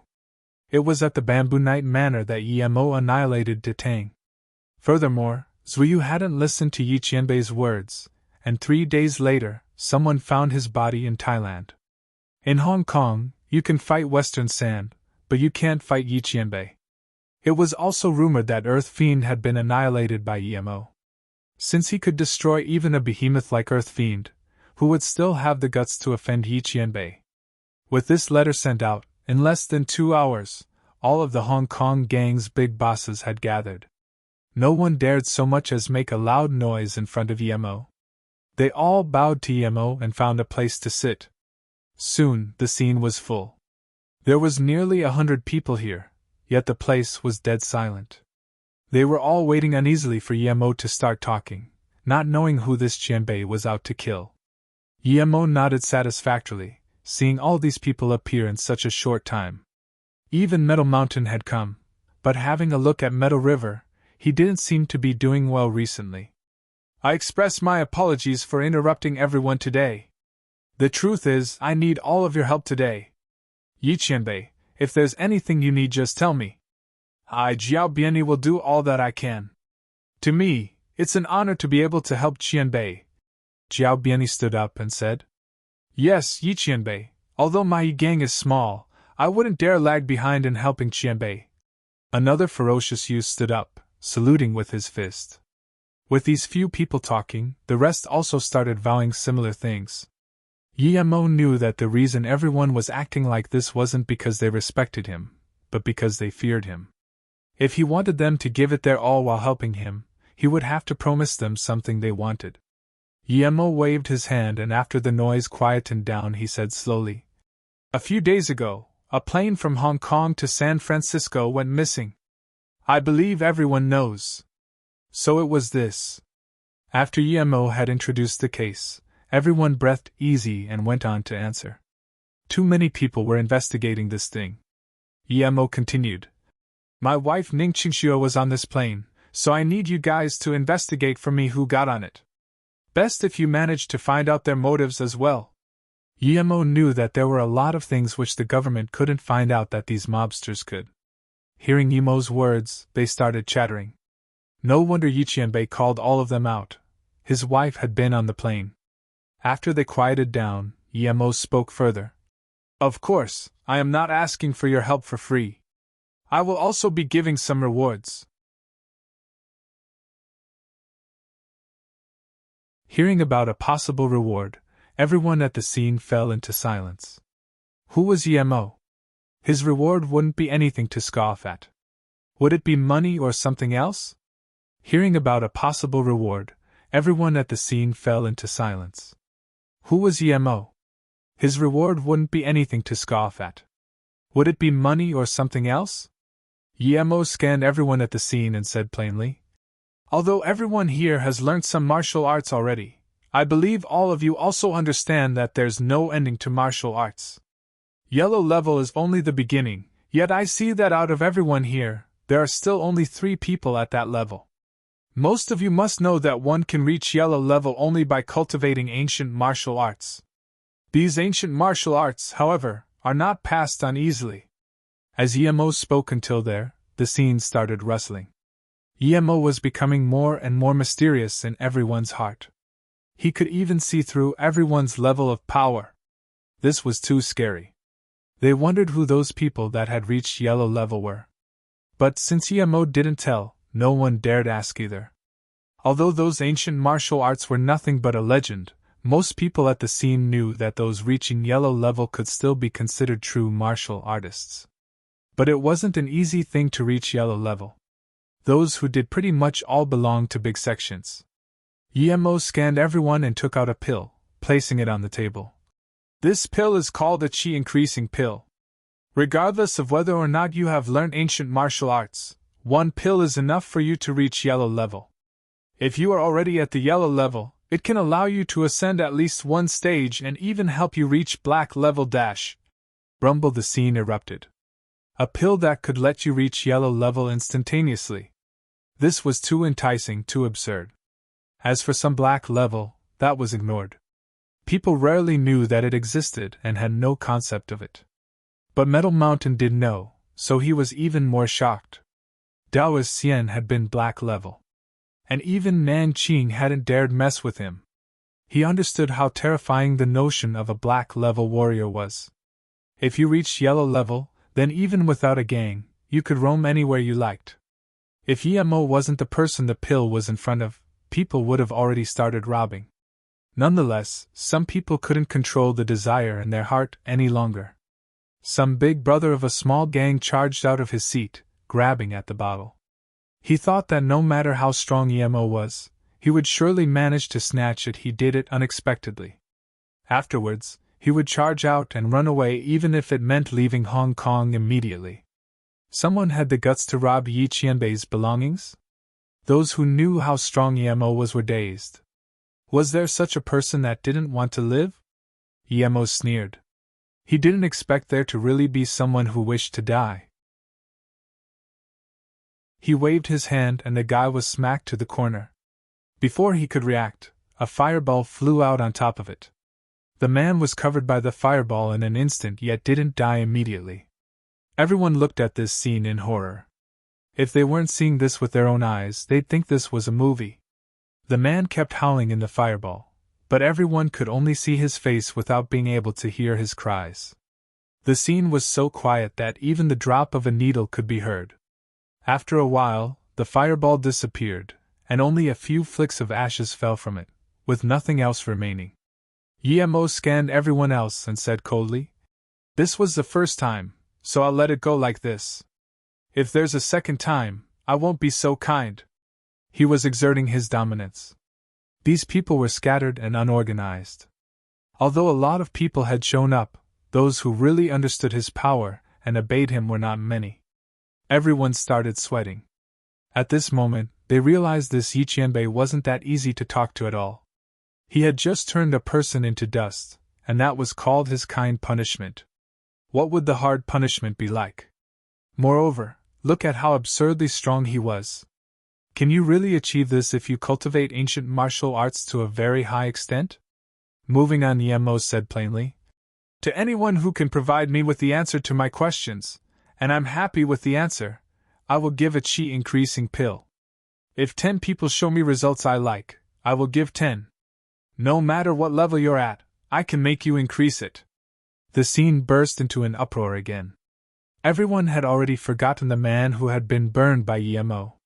They all just hoped for luck to be on their side. Some people were already raring to go back and send their gangs out investigating. Qianbei, what if both people have the same result? How is the reward given then? Someone asked. Yemo looked at him and spoke slowly. Whoever does it more carefully, and whoever proves more useful to me, that person will be given the reward. All right then, today's meeting ends here. The time for the investigation will be 1 day. I'll be waiting here tomorrow at this time and will judge whose info is useful and whose isn't. If someone dares play any tricks, I don't mind letting you follow Earth Fiend to disappear from this world. Yemo's voice grew cold at the end. He needed to make these people fear him. There was no use in trying to reason with them. Power was the strongest reasoning he could use. And since he couldn't afford too much time, he was only able to give them 1 day. Yemo's words once again made them shiver. Right, Earth Fiend had been annihilated by Yi Qianbei. Everyone knew how cocky and powerful Earth Fiend had been. They had the right to offend anyone they wanted, yet precisely Earth Fiend, this kind of organization, was pulled up by its roots by Yi Qianbei. Those who had been thinking about playing some little tricks immediately gave up the thought. After leaving, Yemo went to the airport in order to check up on some things for himself. Yemo was visiting the half-mountain mansion again to see Mo Kong. Mo Kong was a good person, and when he first started up his company, Mo Kong had given him a lot of support, even throwing in a couple $100 million. Yemo was very grateful, so he used the spare time he had to come visit Mo Kong. The first time Yemo had come to treat him, there had been heavy security. But now, Yemo felt like it was very empty. He walked through the mansion, and not a single person was there to stop him. Thus, Yemo scanned further and using his spirit sense. 20 or so people looking like security guards were kneeling on the lawn with their heads down. Had Mo Kong encountered some problem? Those people had been protecting his mansion. Why was he doing this? Yemo went in and realized that they had had their meridians sealed, and it had been a few hours already. Mo Kong and Mo Ping were sitting obediently in the living room. The maids and servants were standing shakily in the backyard. No one dared to move. A man and woman were sitting in front of Mo Kong and Mo Ping. Yemo knew who that woman was. Her name was Xia Ziwei, and she had been here last time when he came to treat Mo Kong. Xia Ziwei was the sister of the girl Mo Kong liked, Xia Ro. He had told Mo Kong not to show that he was healthy in front of Xia Ziwei, so why was she here today? Yemo didn't know the other man but could tell that the guy was at yellow level tertiary stage. He had good looks and was very tall. Yet he was obviously tired out, a lustful person it would seem. Did these two do it? Yemo walked in, suddenly startling the people inside. They all looked up at Yemo. Dr. Yi, why are you here? Mo Kong and Mo Ping called out at the same time. It's you? Xia Ziwei also stood up and looked at Yemo in vigilance and anger. Yemo had shattered her bone with a kick last time, and she still remembered it clearly. Yemo scanned her coldly and walked to Mo Kong, asking, Brother Mo, what is this? Mo Kong looked fearfully at Xia Ziwei and the man standing next to her, uttering worriedly, Dr. Yi, this is a private matter. Go back for now, and after I'm done with this, I'll come visit you. Since you're here already, why don't you stay? Ziwei, this is the trash doctor that kicked you last time? The tall man said, scanning Yemo. Since you're here already, why don't you stay? Ziwei, this is the trash doctor that kicked you last time? The tall man said, scanning Emo. Humph, it's him. He ran quite fast last time, so I didn't notice him. Zhang Ke, this is my private matter. You don't need to intervene, Ziwei said coldly. Emo looked at the two. Weren't these two together? Why was Xia Ziwei so disrespectful to the man? As soon as she finished speaking, she straightaway jumped from her seat and kicked towards Emo. This time she didn't hold back. Last time, because she'd underestimated Emo, he had broken her leg. So this time, she figured she should be able to hurt him. Some mortal doctor had the guts to challenge her? No matter how strong he was, it would be child's play for her to kill him. Seeing this kick, Zhang Ke's face was colored in contempt. No matter how strong Emo was, if this kick landed, he would be dead meat for sure. Maybe, if he was lucky, he would only be crippled. This woman sure was cruel, going for the kill so easily. Emo didn't hold back, kicking just like her. A hideous scream was heard, and Xia Ziwei was kicked far away, landing on the grass outside. She slumped to the ground, and it was unknown whether she was dead or alive. Zhang Ju suddenly stood up. He understood Xia Ziwei's power quite well. It was worse than his, but only by a bit. He didn't expect her to be flung away just like that. He was definitely no match for this guy. Zhang Ju didn't dare to go up to Emo or even to say anything anymore. But that didn't mean Emo was going to let him go. He went up to him and threw out a kick as Zhang Ju's terrified expression could clearly be seen. Dr. Yi? Emo Kong looked at this scene in shock. He knew that Emo had probably learned ancient martial arts, but didn't expect him to be this strong. Xia Ziwei and Zhang Ju's power was strong. He understood this clearly. Brother Emo, just call me Emo. What happened? Emo waved his hand and said. Emo Kong sighed. Let me tell you everything then. Brother Yi, after you cured me, I listened to you and never went out other than going to your company. I always stayed in this mansion. Yet this morning, Xia Ziwei and Zhang Ju suddenly came here and realized that I'd been cured. Zhang Ju beat up all of my security guards and was going to take me away but was stopped by Xia Ziwei. Then, they sat inside waiting for something. Hold on, let me save your bodyguards first. No matter who they are, even if they're the #1 hidden sect, I can still tell them to fuck off if I want. Saying this, Emo went to save Emo Kang's bodyguards. However, 2 people had died due to being sealed for too long. Emo Ping's face showed his anger.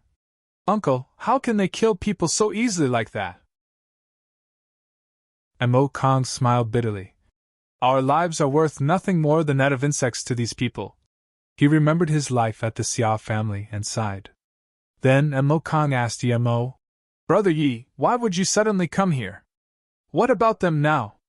I feel like this thing won't end too well. Emo waved his hand.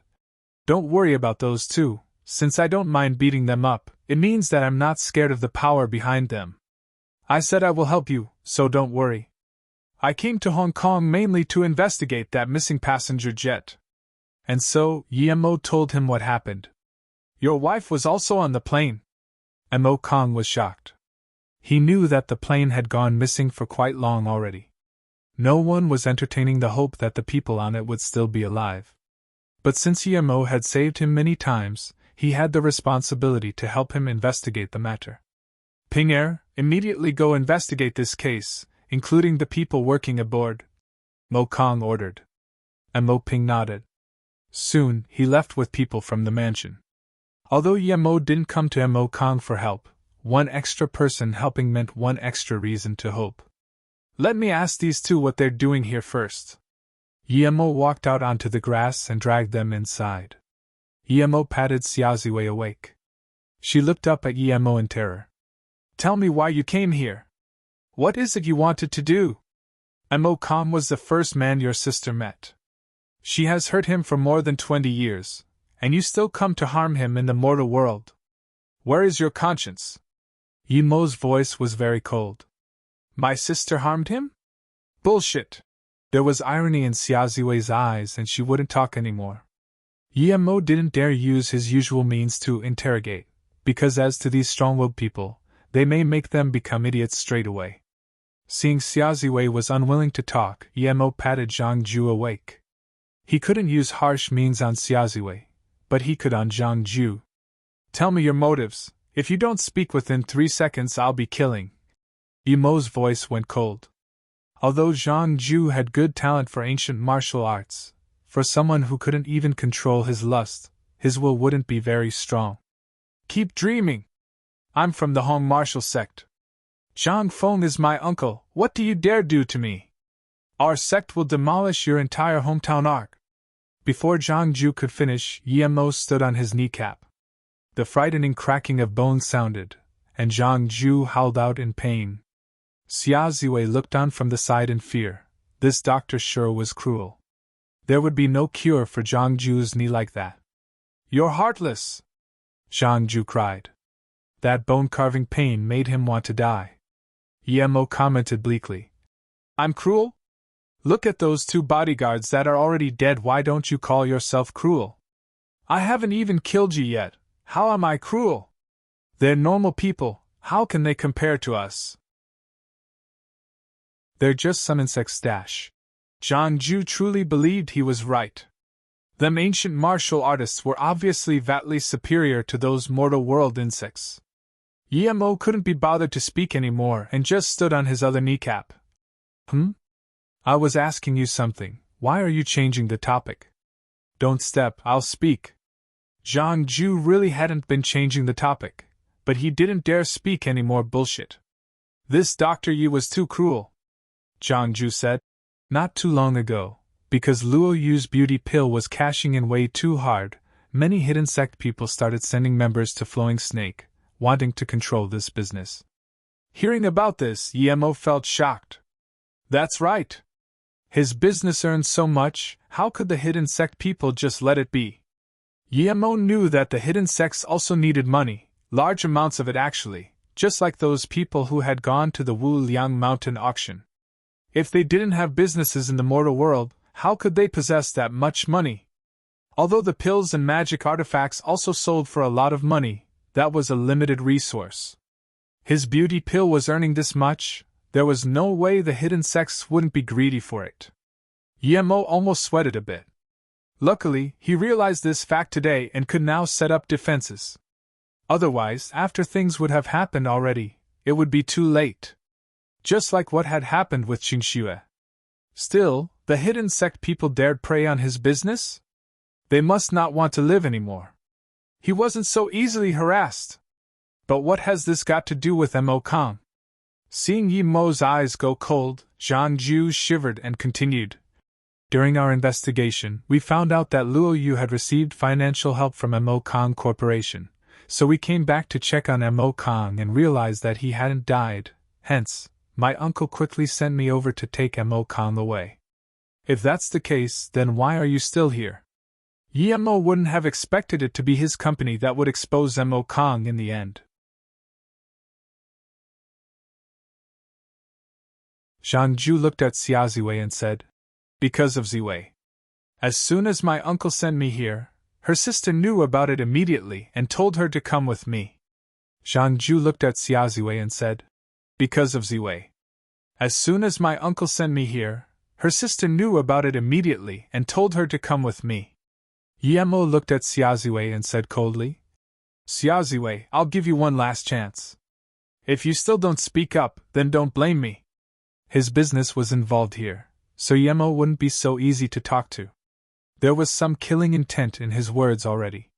Xia Ziwei looked coldly at Yemo and said, "The reason why Zhang Feng had to marry my sister even though she was pregnant was because my sister has a special body.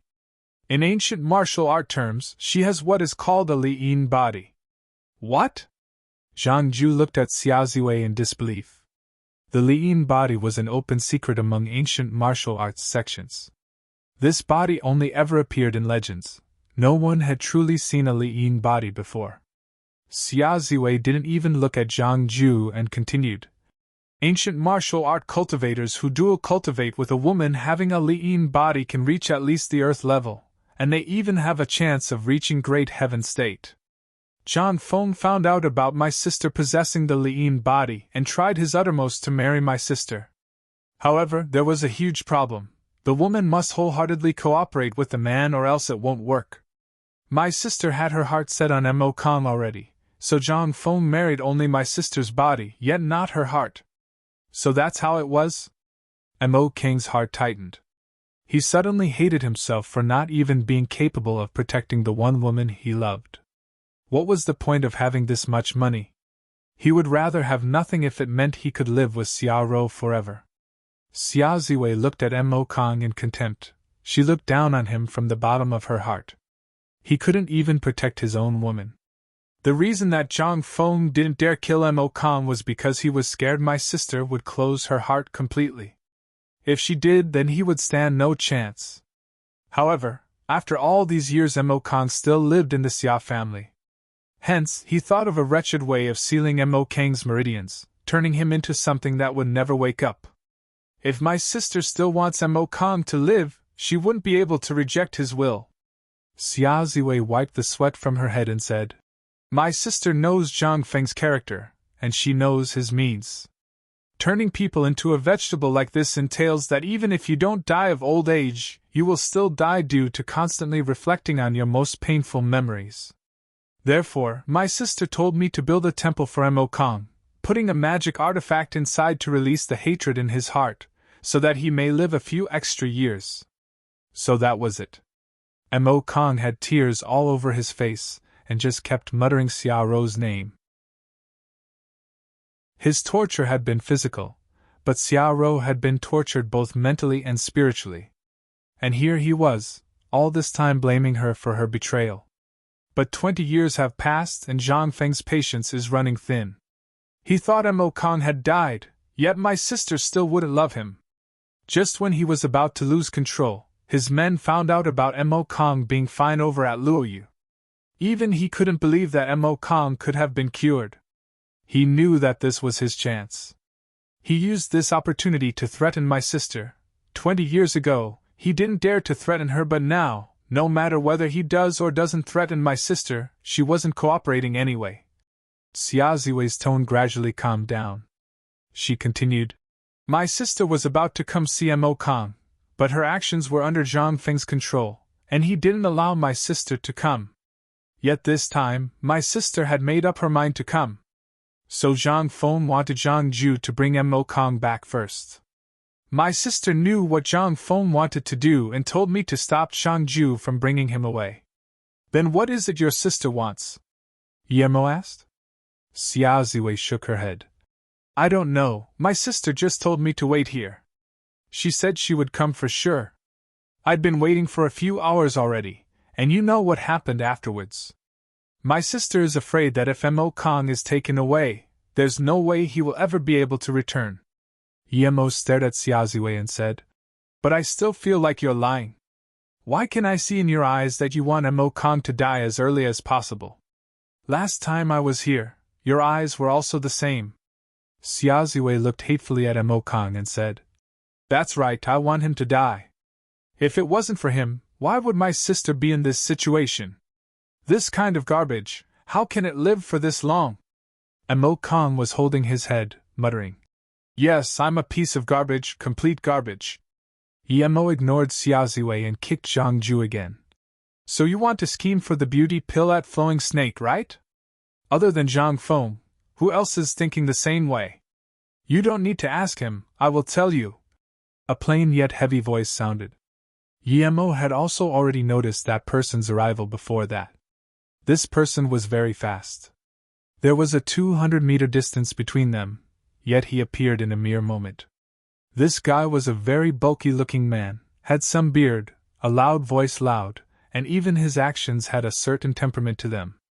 3 more people arrived a bit later than him.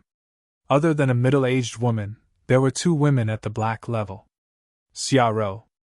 Mo Kong looked on dumbly at that average-looking middle-aged woman. He didn't expect her to come to look more emaciated and older than people of the same age after not seeing her for 20 years. That woman also stared at Mo Kong dumbly. Mo could feel her body was shaking, yet she couldn't move at all. That bulky man looked softly at Xiaoro and said, Rower, I've already agreed for you to come see him once.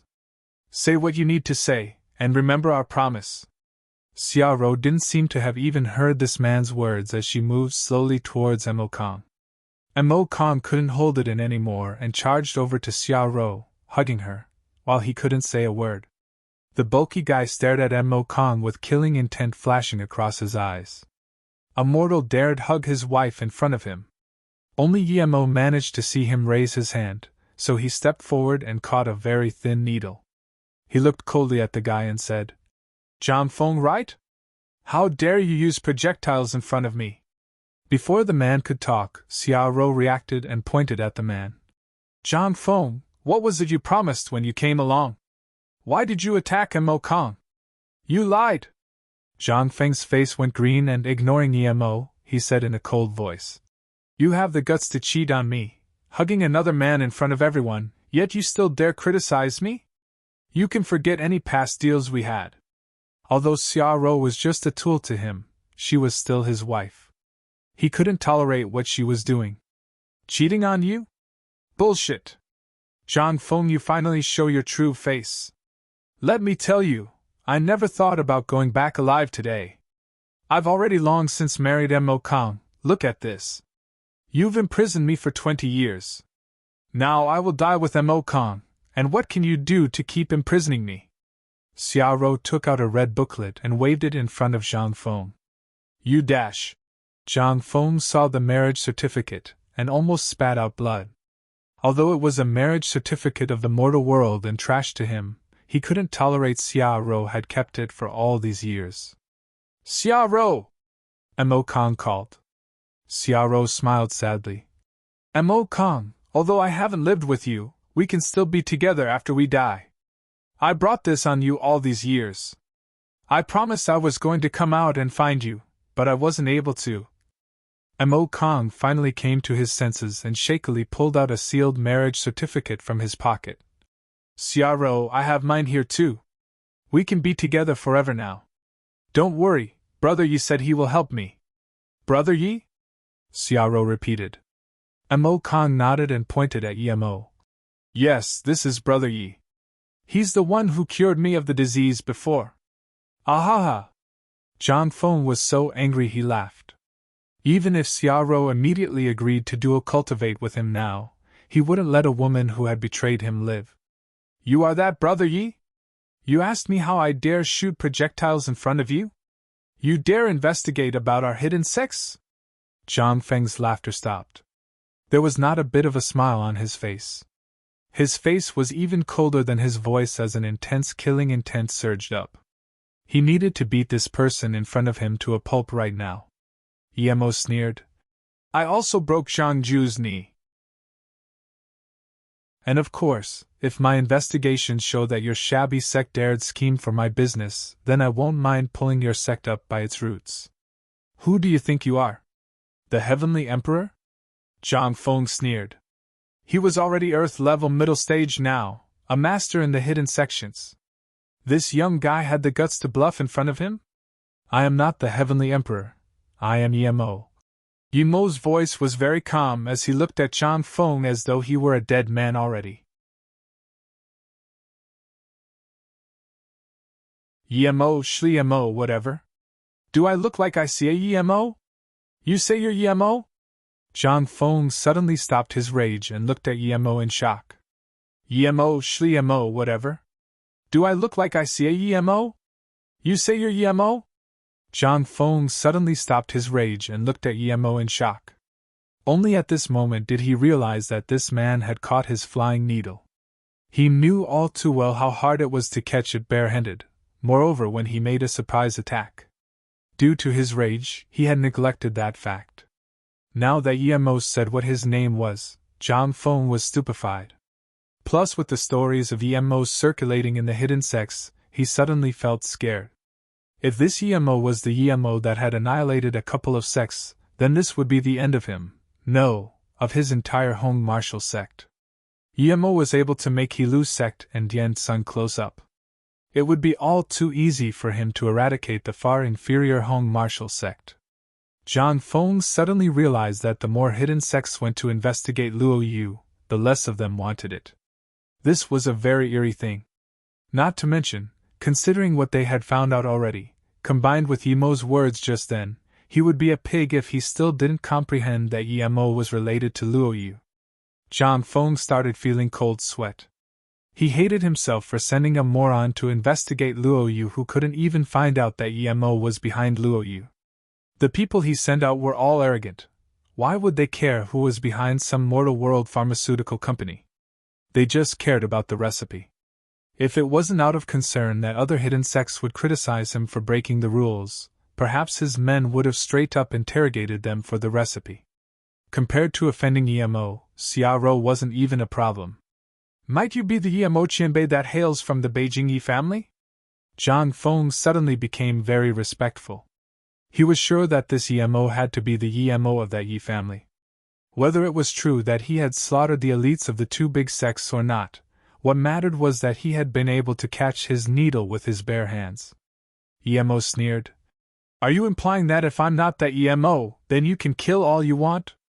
Zhang Feng's bulky face immediately started to sweat. He knew that one misstep and his entire sect would be annihilated. Although he was cocky, he wasn't cocky to the point as to think of himself as an even match with Wu Dao. On top of that, Dian Sang and He Lu had been massacred by Yimo, yet they didn't dare make a noise. At the same time, the people from these sects who could kill him were all too many. Now that Yimo's voice had turned icy, how could he not notice that Yimo had killing intent? He quickly bowed and said, Yi Qianbei, I apologize for my intrusion. I'm willing to accept punishment.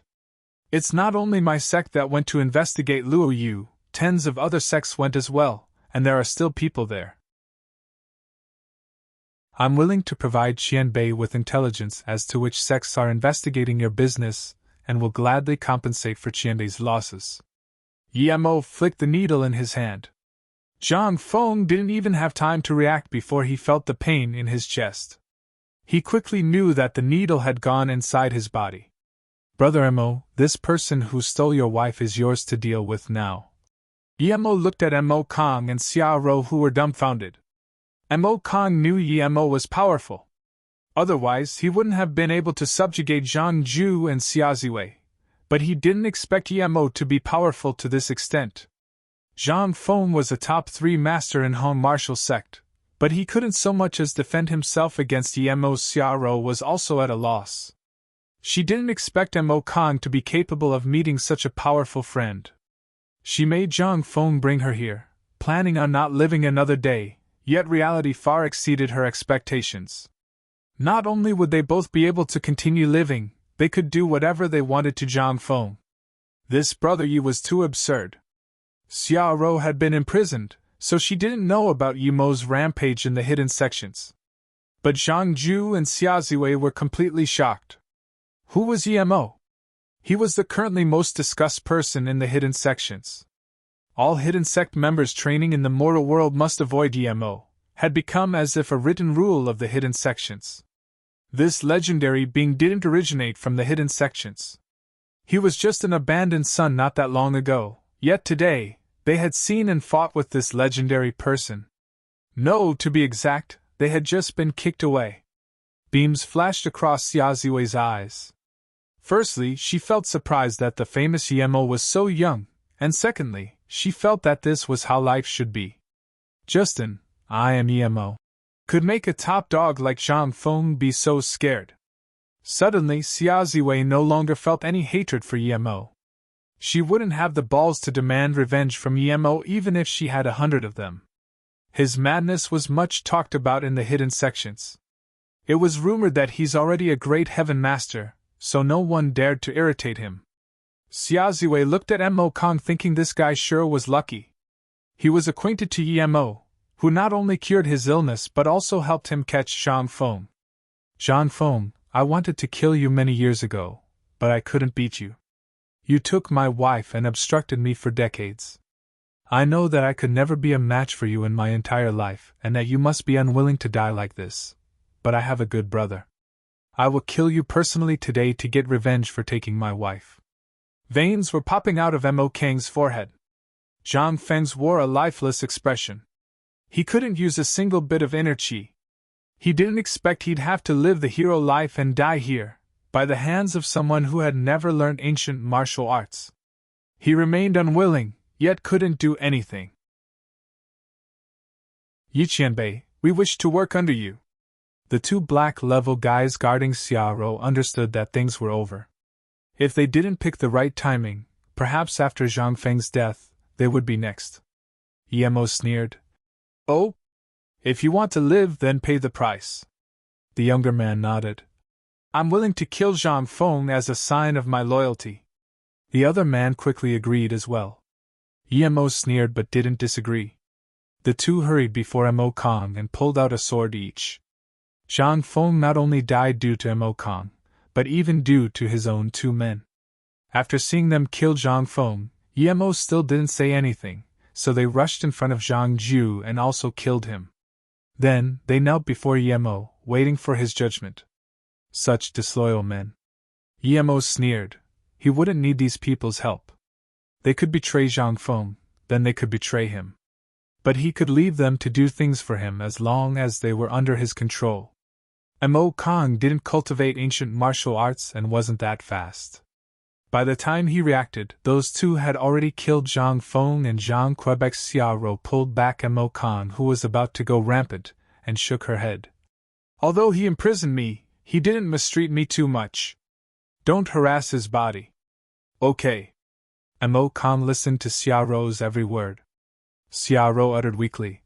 Brother Kong, I thought I could die with you this time, but... It was as though she felt bad for not dying. Mo Kong quickly comforted. Xiaoro, why are you feeling bad? Brother Yi has given me this chance. I will make things up to you. Just live with me in this mansion from now on. Xiaoro shook her head. No. She hesitated for a long time but eventually couldn't speak up. Mo Kong said, Don't think about it too much. We can live here, and no one will dare to do anything thanks to Brother Yi. Yemo didn't look at the two kneeling before him. He was also wondering, since the two have met and all the trouble has passed, why is she still like that? Did she not like the idea of living with Mo Kong? Xia Ziwei sneered. Humph, Mo Kong, how can you still call yourself a man? My sister is worried that you won't like her after she's been living with Zhang Feng for decades. That's why she said that. Idiot! Yemo saw that Xiaoro's face immediately went pale, proving Xia Ziwei was right. He didn't expect Xiaoro to take it that seriously. Yemo came from Luoyu continent, where the women took fidelity seriously. After arriving here, he'd realized that a lot of girls didn't care. Hence, he didn't expect Xiaoro to care. Just by this trait alone, Yemo had a different opinion of Xiaoro. Mo Kong laughed. As long as I can live with Xiaoro, the heavens have been good to me. To me, Xiaoro's safety is the most important. Mo Kong! Xiaoro grabbed him excitedly. The reason why she liked Mo Kong to begin with was due to his forgiving and magnanimous heart for her. Now, it seemed she had been right. Mo Kong was still like that. Mo Kong! Xiaoro grabbed him excitedly. The reason why she liked Mo Kong to begin with was due to his forgiving and magnanimous heart for her. Now, it seemed she had been right. Mo Kong was still like that. More than 20 years and still he didn't marry another woman, carrying that wedding certificate with him all this time. And this was when he had misunderstood her. There might have been too much hardship between the two of them. She felt it had all been worth it. Thank you, Yi Qianbei, for saving my life. Xiaoro let go of Mo Kong and thanked Mo. She couldn't call him brother like Mo Kong. She was from the hidden sects, where they really cared about generation titles. But Mo didn't mind. He waved his hand and said, Sister Xia, I'm brothers with Brother Mo, don't call me Qianbei. Yes, and Qianbei, Ziwei is my sister, she has a bad temper, but please forgive her on Mo Kang's account.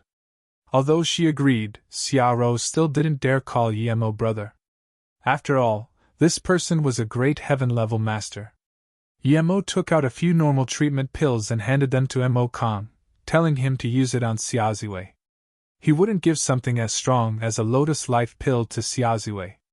Seeing Xiaoro and Mo Khan carry Xiaoziwei to the side, Mo then looked at the two black-level warriors of Hong martial sect. I have 2 orders. If you guys can fulfill them, I don't mind letting you live. Qianbei, we will do whatever you want, they said respectfully. What they were afraid of was that Mo wouldn't give them a chance. As long as they had a chance to live, they would be willing to eat shit. Come with me first. There were some things that Mo didn't want too many people to know. Mo Khan wouldn't ask about it either. Mo brought the 2 into the room and then said, Introduce yourselves first. Show me that you have value. I won't keep people without worth. The younger man quickly nodded and said, My name is Gong Yijing. I joined the Hong martial sect 11 years ago and know everything about it. I am willing to be Qianbei's spy there. Mo sneered. Do you think I need a spy to annihilate the Hong martial sect? Your value isn't great. The man heard this and immediately began sweating. The other balder man heard this and said, I'm Tang Yu. I've been in the Hong martial sect for 19 years, and not only do I know the sect very well, but I also know about many other sects and their members. This time, people dared scheme for Qianbei's Luo Yu company, so I'd like to investigate the matter and present a detailed report to Qianbei. Wanbei is also willing to investigate, Gong Yijing quickly said. Mo sneered. I don't need you to investigate. I can still let you go, but I have a way to control your soul and will need you two to cooperate with it. When I use it, don't resist, or you will die.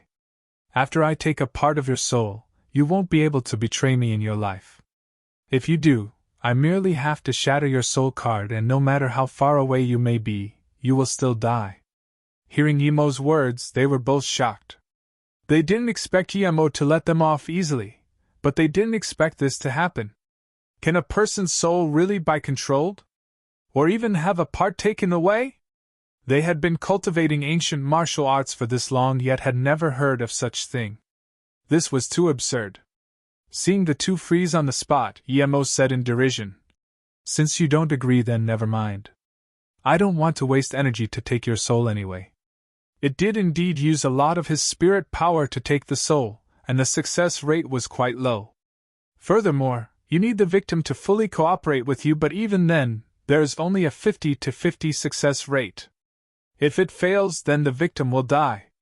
Of course, Yemo didn't care about their lives. Qianbei, I am willing.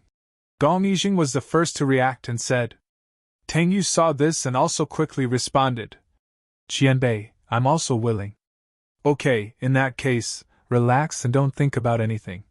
Yemo instructed as he took out 2 small jade cards. He was preparing to seal their souls in these jade cards. If he had still been at the Qi gathering primary stage, the success rate would have been even lower. When Yemo extracted their soul, the two felt a sense of weakness. After seeing their soul taken away with their own eyes, they noticed a black line on the jade cards. Then, Yemo put the jade cards away into some unknown place. Originally, they thought Yemo was just trying to scare them, but now, they didn't dare doubt him at all.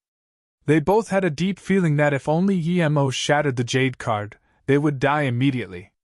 Yemo didn't expect the first time to succeed.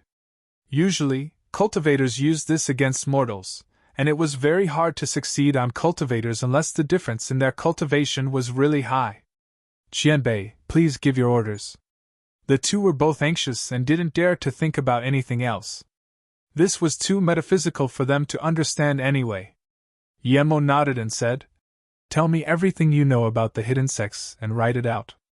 Then, head back to your sect leader and tell him that I ordered you to have him send a letter in my name to all the hidden sections. Those who dared scheme for my Luo Yu may start preparing for their annihilation. If they can take out some things that I'm happy with, then I can let it go. But if I'm not satisfied with what they show me, or if they pretend to have never gotten word of it, then don't blame me for being ruthless. The two heard this and felt lucky that they got to follow Yemo early on. Otherwise, they would have been dead meat. They wondered how badly those who had schemed for Luo Yu at first, yet were now being taxed by Yemo, were going to feel and regret. Besides, there was nothing bad about serving Yi Qianbei. Look at how dominating he was. Just one word and those hidden sects would be like obedient grandsons, gifting him stuff to make amends. Yemo then said, "As long as you two handle things for me well, I won't be stingy with rewards. It isn't impossible for you two to even reach the Earth level. I will go to Hong Martial sect in some time, so tell your sect leader not to play any games. My tolerance is limited." He whacked them with the stick first and gave them a sweet date afterwards. Although Yemo knew the two wouldn't dare to betray him, if he wanted them to do things of their own initiative, he needed to reward them. "Yes, Qianbei," the two said as they started thinking. In all of the hidden sects, the people at Earth level were not many. If they hadn't met Yemo, they would have remained black level for the rest of their lives, but now, this was their chance. Even if there wasn't any soul control, they would still try to please Yemo. When Yemo brought the two out, Mo Kong and Xiao Rou were already waiting for them. "You two go first." Yemo waved for Gong Yijing and Tang Yu to leave. Mo Kong looked at the two strangely and asked, "Brother Yi, are you really letting these two go?" Xiao Rou pulled Mo Kong. She meant that this was Master Yemo's business, so he shouldn't intervene. Yemo didn't mind at all and nodded. "Yeah, they grabbed this chance well, so I told them to relay a message to the Hong Martial sect." He then looked around and said, "Since there's no problem here, I'll be going to investigate that jet now." Mo Kong said, "Mo Ping is already investigating. I'll come with you to have a look later as well. Qianbei, I'm not planning on going back, but if there's anything you need, just tell me. Xiao Rou can still help." Xiao Rou thought that even though she wasn't strong, she had still been living in the hidden sects, and so she knew the hidden sects better than Yemo. She had heard Ziwei say that Yemo didn't come from the hidden sects, after all. Yemo waved his hand and said, "You two just have a good reunion. I can investigate the plane myself. If Mo Ping finds something, just tell him to go meet me tomorrow afternoon at the Bamboo Night Private Manor. That's where I'll be." Xia Ziwei hesitated for a while before saying, "Yi Qianbei, 3 years ago when my sister told me to bring Mo Kong here, I encountered something, and perhaps it might be of use to you." "What is it?" Yemo looked at Xia Ziwei. She was a meticulous person in his opinion, so what she wanted to say would surely matter to him. "What is it?" Yemo looked at Xia Ziwei.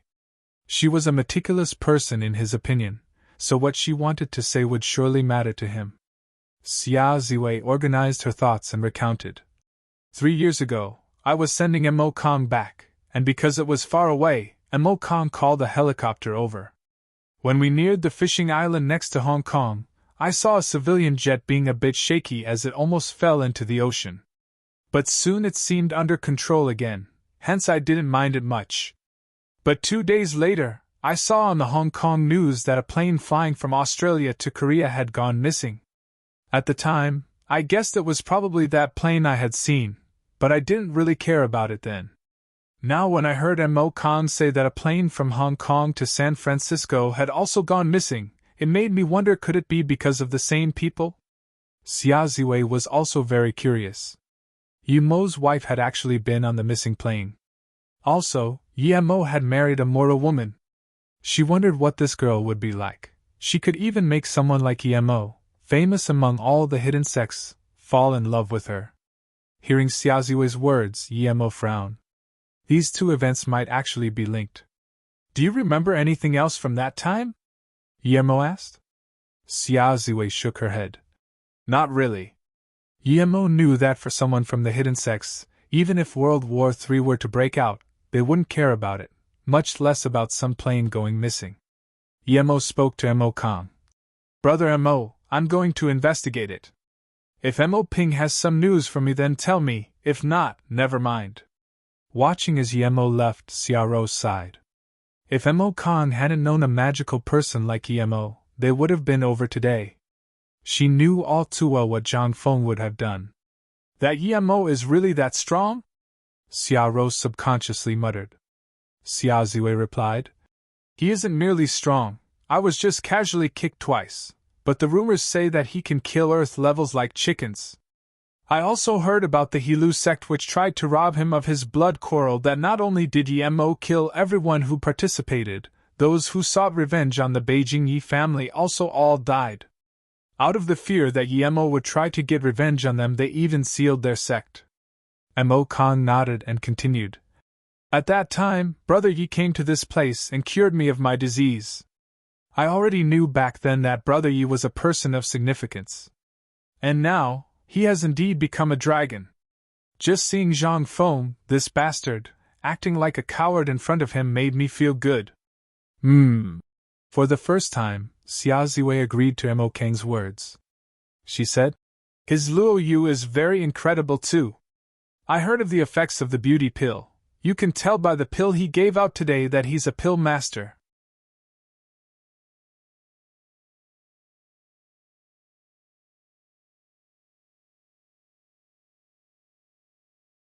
More importantly, the person sitting in the front had an RPG aimed at Wang Xiaoxi's car.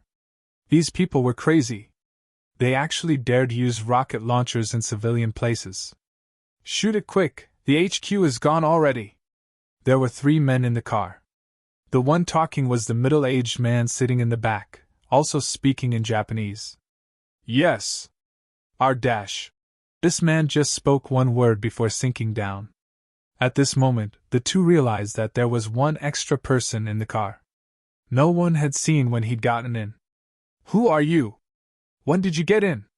The middle-aged man stared at Yemo in shock. Yemo rejoiced. Someone who understood Chinese. The driver had fast reactions, pulling out a gun instantaneously. But before he could fire, he was knocked out by Yemo and dumped onto the back seat. The middle-aged man was also knocked out. Soon, the car changed directions and stopped at a construction site. Yemo stopped the car and dragged the 3 men out. At this moment, he realized that the middle-aged man had a black sun tattoo on his neck. 2 out of the 3 understood Chinese. Under Yemo's interrogation, they revealed everything. The 3 were all Japanese and had been sent from a very large organization in Japan, the Black Sun Empire. Their goal was to find out the whereabouts of all great scientists. Yemo finally knew why the plane had gone missing. There was a professor called E.I.A. Stein on the plane, which was why the Black Sun Empire hijacked the plane. Ning Qingxue just happened to be on it. Moreover, Yemo also found out that the plane that went missing 3 years ago was also due to this organization. As for why this organization abducted so many scientists, Yemo could guess that as well. No wonder they guarded their secrets so heavily. If this spread out, the entire world would be their enemy. However, Yemo also found out that a very beautiful girl had jumped off the plane halfway. Yemo knew that girl would probably be Ning Qingxue. His heart was burning with worry. He didn't know if Ning Qingxue had a parachute on at the time because normally, passenger jets didn't have parachutes.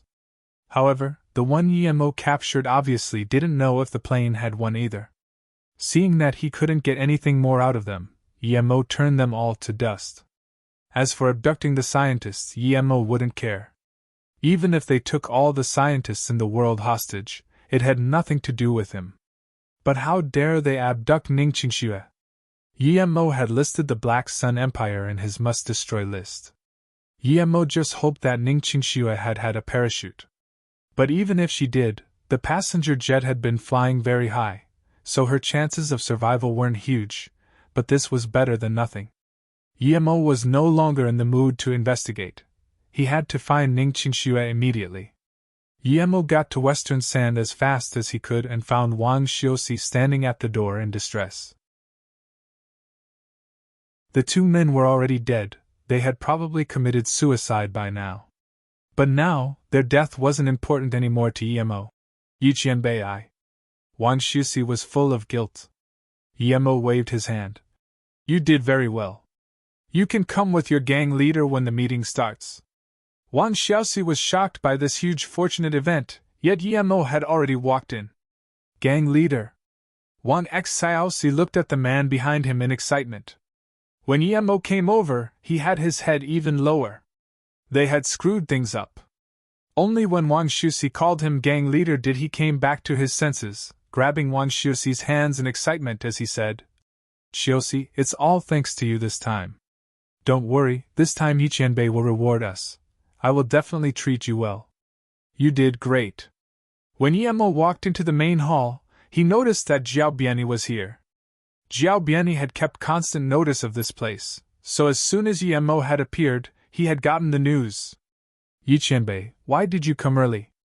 Yemo told Jiao Bianni last time not to call him Qianbei, yet now, he was in no mood to repeat it. He just said, Gang leader Jiao, immediately call all of those gang members here. Collect as much info as you can, because I will be leaving Hong Kong tonight. Yes, Yiqianbei, I'll immediately notify them. Jiao Bianni didn't dare ask what had happened. This time, Yemo had to wait even less long. Perhaps due to Yemo's promise of a reward, or due to his dominating presence in the morning, it took less than an hour for all the people to get there.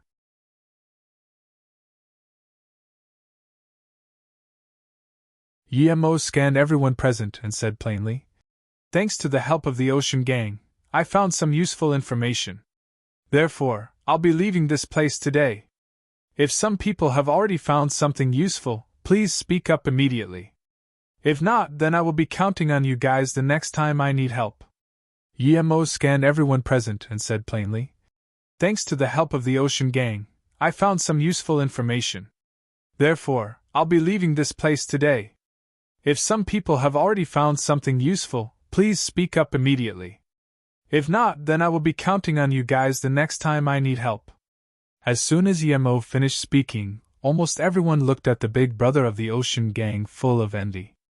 The Ocean Gang was strictly putting out a mob. They were fishermen who happened to also do some illegal trades. Yemo didn't care about what everyone was thinking.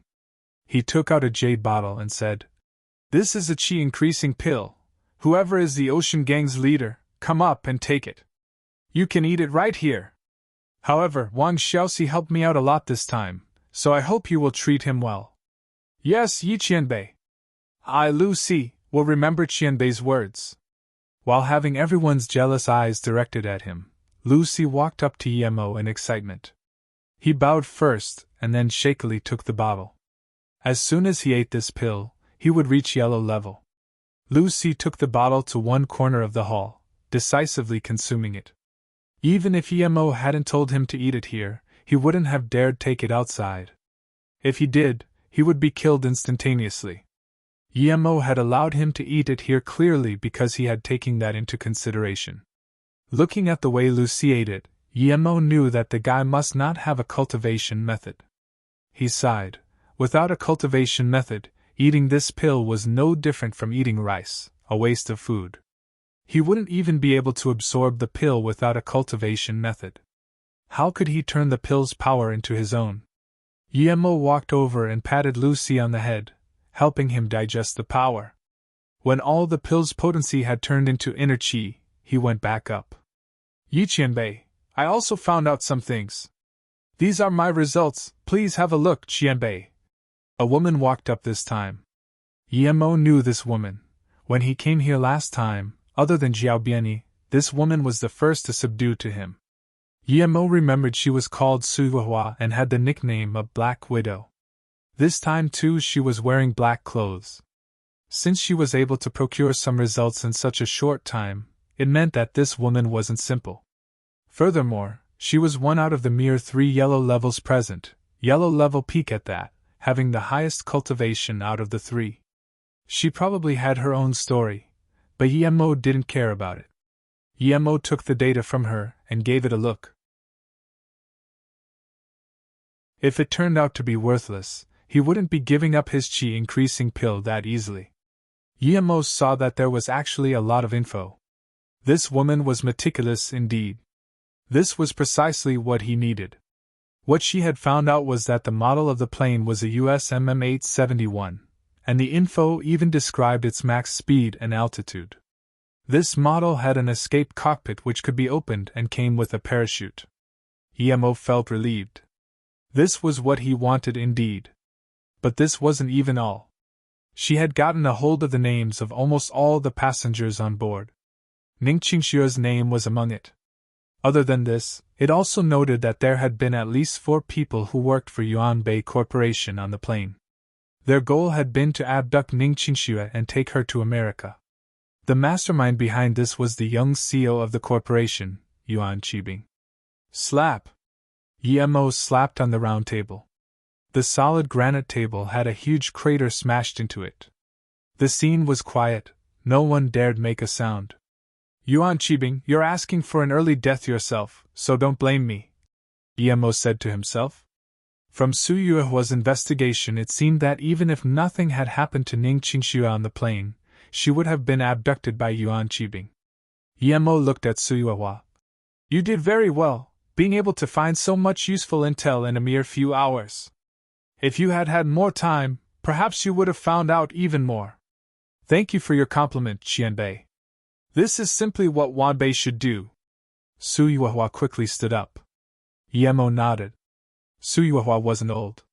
She was at most in her 30s, and having been able to reach yellow level middle stage, this meant that her talent was quite good. Her origins weren't simple either. He wondered how someone like her had started working in the mafia. TL note: yes, I know it was said before that she's yellow peak, and now that she's yellow middle. This is the original text of the author. He probably meant peak of yellow level middle stage. She said that this was what she should do, and not that it had been her luck. This meant that she truly was a capable woman. Her power in Hong Kong far exceeded your average gang level. Someone like her would be useful to him. Ah! At this moment, Lu Si suddenly yelled. He jumped up and punched. The solid stone floor had a bull-sized dent punched in by his fist. Even the house started shaking. Everyone was shocked once again. Lucy could make such a big hole in the solid granite floor. This meant that his power had increased to an incredible level. Yemo nodded. Not bad. You have yellow level power now and some energy too. You just need to learn a few moves and you'll truly have become a yellow level. There was something Yemo didn't say. Lucy's foundation was too shallow. He had never trained systematically before. Although he had brought him up to the yellow level, only his reaction speed and power was at the yellow level. There would still be some difference compared to someone who had trained to the yellow level by himself. Seeing Lucy became yellow level in such a short time and his power shocking everyone at the scene, people's eyes were red as they cursed for not having gotten this opportunity. But after that, everyone turned their eyes to Su Yuehua. From Yemo's words, they knew that the next one to get the pill was Su Yuehua. Su Yuehua also stared at Yemo nervously. Ever since she'd reached yellow level middle stage, she had sunk into a bottleneck. 5 years had gone by, and she was still yellow middle stage. This was due to her lacking cultivation time and environment, but also due to not having any good herbs to her disposal. She had never doubted her potential. If her potential wasn't good, she wouldn't have reached yellow level in her 30s. Thank you for everything, Qianbei. Only now do I realize how pitiful I was before. Lucy walked up to Yemo and knelt down. Before he'd reached yellow level, he had had no concept of ancient martial arts at all. He just knew that yellow level was stronger than him. But now that he reached the yellow level and had some faint energy in his body, he realized how ridiculous his thoughts were before. He also grasped that if a normal martial artist were to fight with a yellow level warrior, then no matter how good they were, they would die for sure. He hadn't even dared dream about his current power before. From this, one could see how terrifying Yemo was. Yemo waved his hand and said, No need to thank me, this is what you deserve. Go back first. Everyone looked at Lucy with envy. Although everyone wanted to ask how strong he was right now, no one had the guts to talk now. Some gangs who had conflicts with Lucy were already thinking of ways to resolve them. Yemo looked at the hopeful Su Yuehua and said, You are very good. There's a chi increasing pill here, eat it now. It depends on your luck if you can reach black level or not. When he gave a pill to Luo Xian, she had been just yellow level middle stage, yet she reached black level primary stage peak under the effects of the pill. But Su Yuehua was already at the peak of yellow level middle stage. Su Yuehua quite possibly might reach the black level. Yimo's words shocked everyone again. He said she might even reach black level. Everyone knew there were 3 yellow levels from what Yimo had said in the morning, but they didn't expect she actually wasn't yellow level primary stage. Her name wasn't well known in Hong Kong, yet she was a yellow level. This made a lot of people who had had nefarious schemes for her feel some cold sweat. Su Yuehua took the pill excitedly. For her, it was already heavenly fortune if she could break past the yellow level middle stage barrier. But Yimo said that she might even reach black level. She almost couldn't contain herself from excitement. Black level. She had never even dreamed about it before.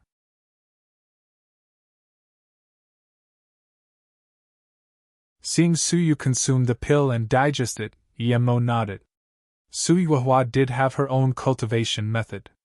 But even the yellow level middle stage Su Yuehua didn't dare to bring the pill outside and chose to take it here.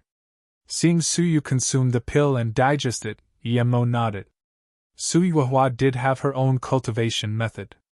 But even the yellow level middle stage Su Yuehua didn't dare to bring the pill outside and chose to take it here. With everything done, Yimo stood up. Thank you everyone for your help. I will gift everyone a recovery pill. Then, the meeting ends here today, you may leave after taking your pill. Yimo took out a big porcelain vase and gave it to Jiao Bianyi, making him give everyone one.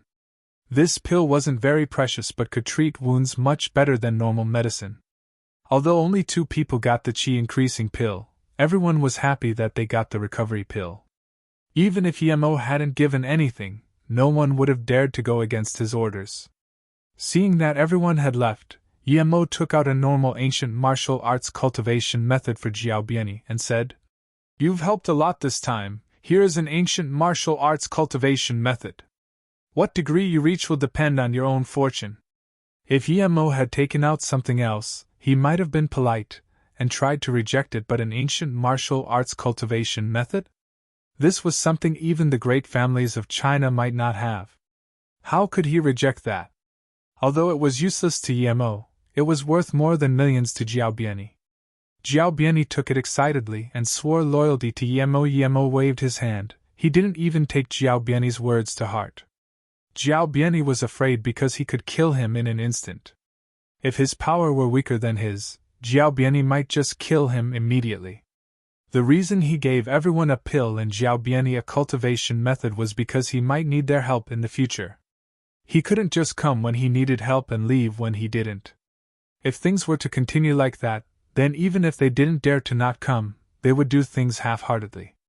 I have a friend called Mo Ping. If he comes tomorrow, tell him that I'm already gone. Yimo was afraid Mo Ping would come looking for him. Mo Ping? Jiao Bianyi repeated. What? You know him? Yimo looked strangely at Jiao Bianyi. Jiao Bianyi nodded nervously.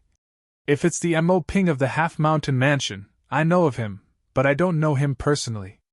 His uncle is a British baron, and he is the chief of commerce of the Hong Kong Commercial Association. Yimo just realized that Mo Kong and Mo Ping had such a status, yet no matter how much status they had, they were played with however the hidden sects liked it. Okay, you leave first. I have something to say to Su Yuehua. Yimo saw that she had digested the pill, and her face showed surprise and joy. Yes. Jiao Bianyi quickly exited. Today's events had been like a dream. Even now, he didn't dare to believe that he had acquired an ancient martial arts cultivation method. Walking outside, Jiao Bianyi thought of something. How could Yimo take out so many things if he wore such thin clothes? He wondered how Yimo had taken out all these things. Thinking about this, Jiao Bianyi shivered and quickly stopped his thoughts. Yimo studied Su Yuehua and felt disappointed. Her cultivation ability was far less than her investigation capabilities. Su Yuehua had only reached half-step black level.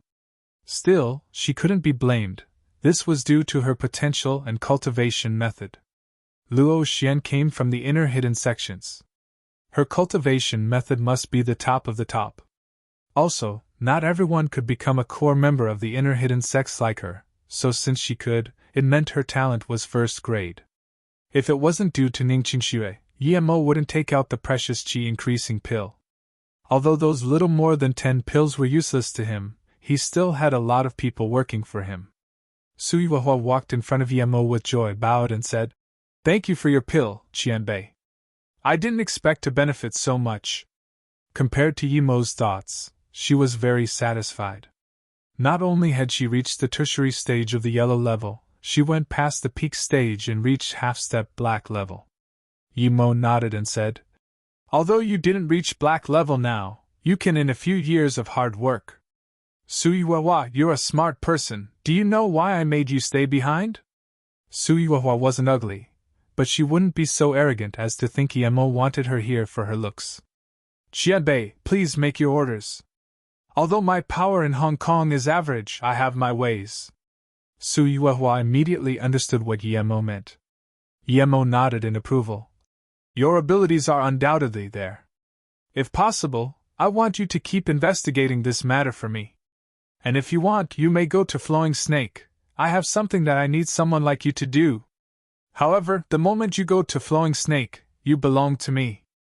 Of course, this all depends on what you want. I won't force you, don't worry. If you do agree to go to Flowing Snake, then go there after you finish your investigation. If not, then just give your investigation results to Jiaobiani. You don't need to reply to me now, you can think it over first." "Flowing Snake?" Suyuhua exclaimed. That was Luo Yu's territory. She quickly understood, though, she was really stupid. If Luo Yu didn't belong to Yi Qianbei, how would Fei Yu have been able to get the spot? Furthermore, Yemo taking out that many pills had to mean that he was a pill master. Indeed, Yemo confirmed. "Luo Yu is my asset, but you probably figured that out already." Yemo thought that if Suyuhua were to join Luo Yu, they wouldn't have people investigating them yet know nothing about it anymore.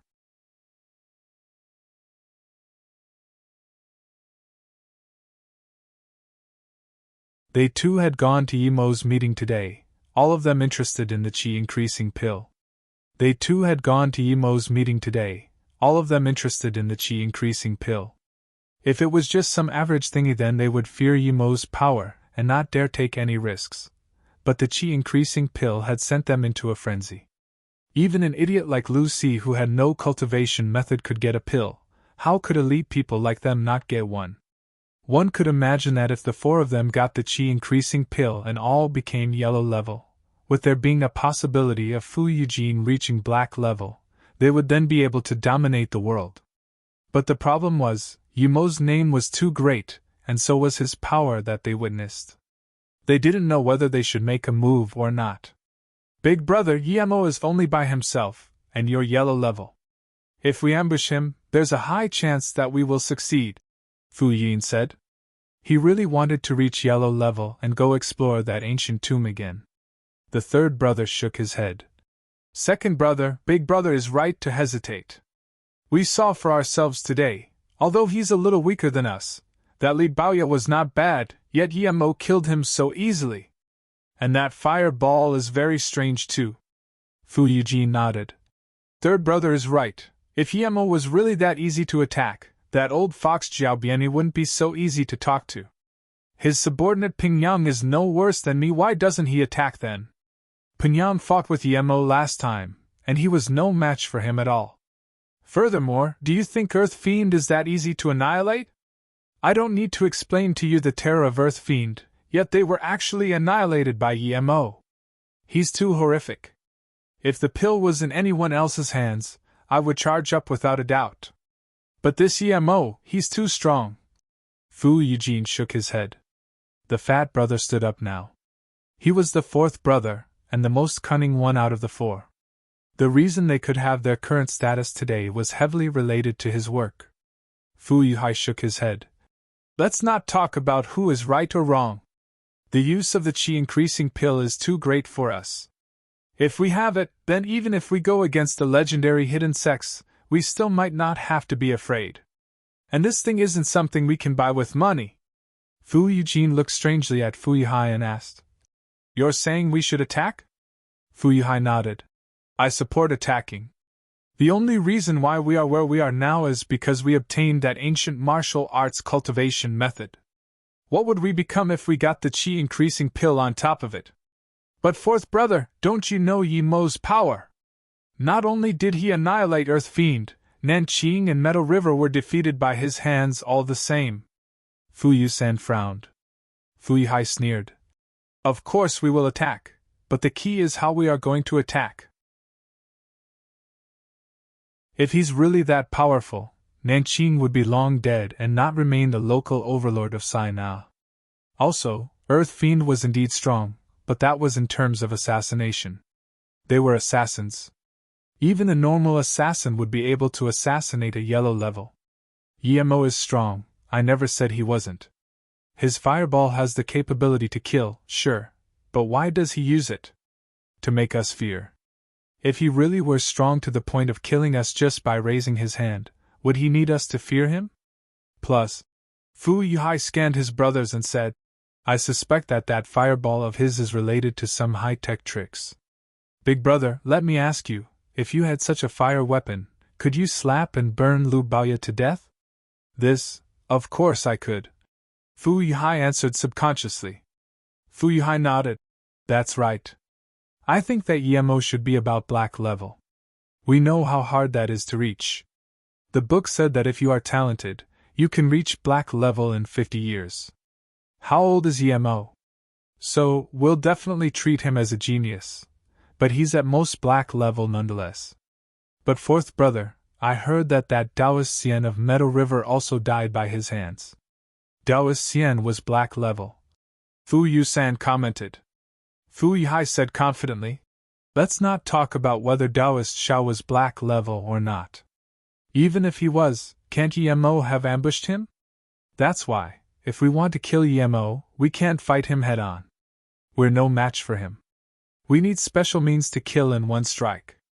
This chi increasing pill is worth the risk. Fu Yin said, I agree with fourth brother, his analysis is very sound. Fu Eugene was obviously convinced and asked, fourth brother, what's the plan? Fu Yuhai smiled. I think we should give him a taste of his own medicine. Explain. Fu Yin said. Fu Yuhai had a cruel look on his face. We'll get someone to make a huge bomb, maybe even an incendiary one. I heard that there's an organization in Southeast Asia that is able to make laser bombs. It's tens or even hundreds of times more powerful than normal bombs. But it's pricey. Still, I believe that compared to the chi-increasing pills, money means nothing. Seeing that the others didn't speak up, Fu Yuhai continued. Of course, we need to choose a good ambush location so that we manage to kill him in one go. Okay, let's negotiate how we're going to act out the plan. It's a pity we don't have any special bombs ready. If we did, tonight would have been the best timing. Yemo sent us away, but he kept that sexy Black Widow. Perhaps they're doing it. I really didn't expect her to be a yellow-level warrior. What a shame, if only I could have a go on her. Fu Yuyin commented in disappointment. Fu Eugene shook his head. Second brother, we're talking about a serious matter here. This concerns our lives. Yemo would never keep Black Widow for sex. Actually, perhaps he has already left Hong Kong. Big brother is right. If Yemo was someone like that, we wouldn't need to be so careful. But if second brother wants Black Widow, it's really a simple matter. Even if she reached black level, we could still capture her. However, we shouldn't try her before we have Yemo. I think the reason Yemo kept her was due to her intelligence-gathering abilities. Fu Yuhai warned. Fu Yuyin laughed awkwardly. It was just a joke. Sui Huahua was also being hesitant. She was considering whether she should follow Yemo or not. Yemo had stated very clearly that he wanted her to work for him. Sui Huahua believed that even if she disagreed, Yemo wouldn't go back on his words and trouble her.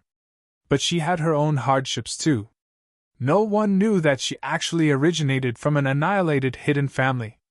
Only she had escaped the massacre of her family. Her father had given her an ancient martial arts cultivation method, and it took her almost 20 years to stumble to the yellow-level middle stage. She knew that with that kind of progress, she would never be able to get revenge in her entire life. She thought that since Yemo had formed such a big company, had connected with Hong Kong's high-profile people and had even annihilated Earth Fiend, This meant that he had great ambition. If she were to get involved in it, she would be affected for sure. She was used to her current life. Although she had no hope at getting revenge, she felt that her current life was peaceful. Even though she was in the mafia society, she never really went to fight and kill. She was doing proper business, which didn't mean that she didn't come into contact with the mobs. The reason why she was called Black Widow was because a medium-sized gang had wanted to take her in and seize all of her business. During the ensuing conflict, she annihilated the entire gang. Just like that, her name got big. That's why no one in the underground world dared do anything to her. She considered life to be better than before. But she understood that if she didn't follow Yemo, her life would be just that. There would be no progress. She gave it a lot of thought, and in the end decided to have a look and see whether Yemo was the ambitious person she thought he was. As soon as she came back to her hotel, though, it turned out that there was already someone waiting there for her.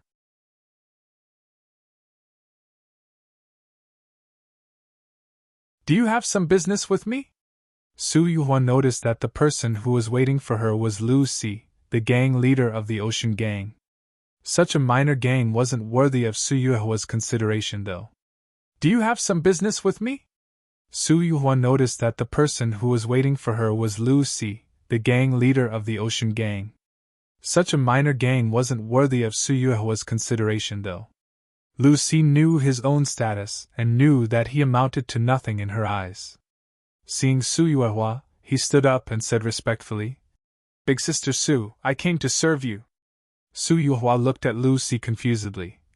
"You want to follow me? Your businesses are all in the sea, while mine concern hotels and intelligence." Lu Si said seriously, "Sister Su, I know that my Ocean Gang must seem worthless in your eyes.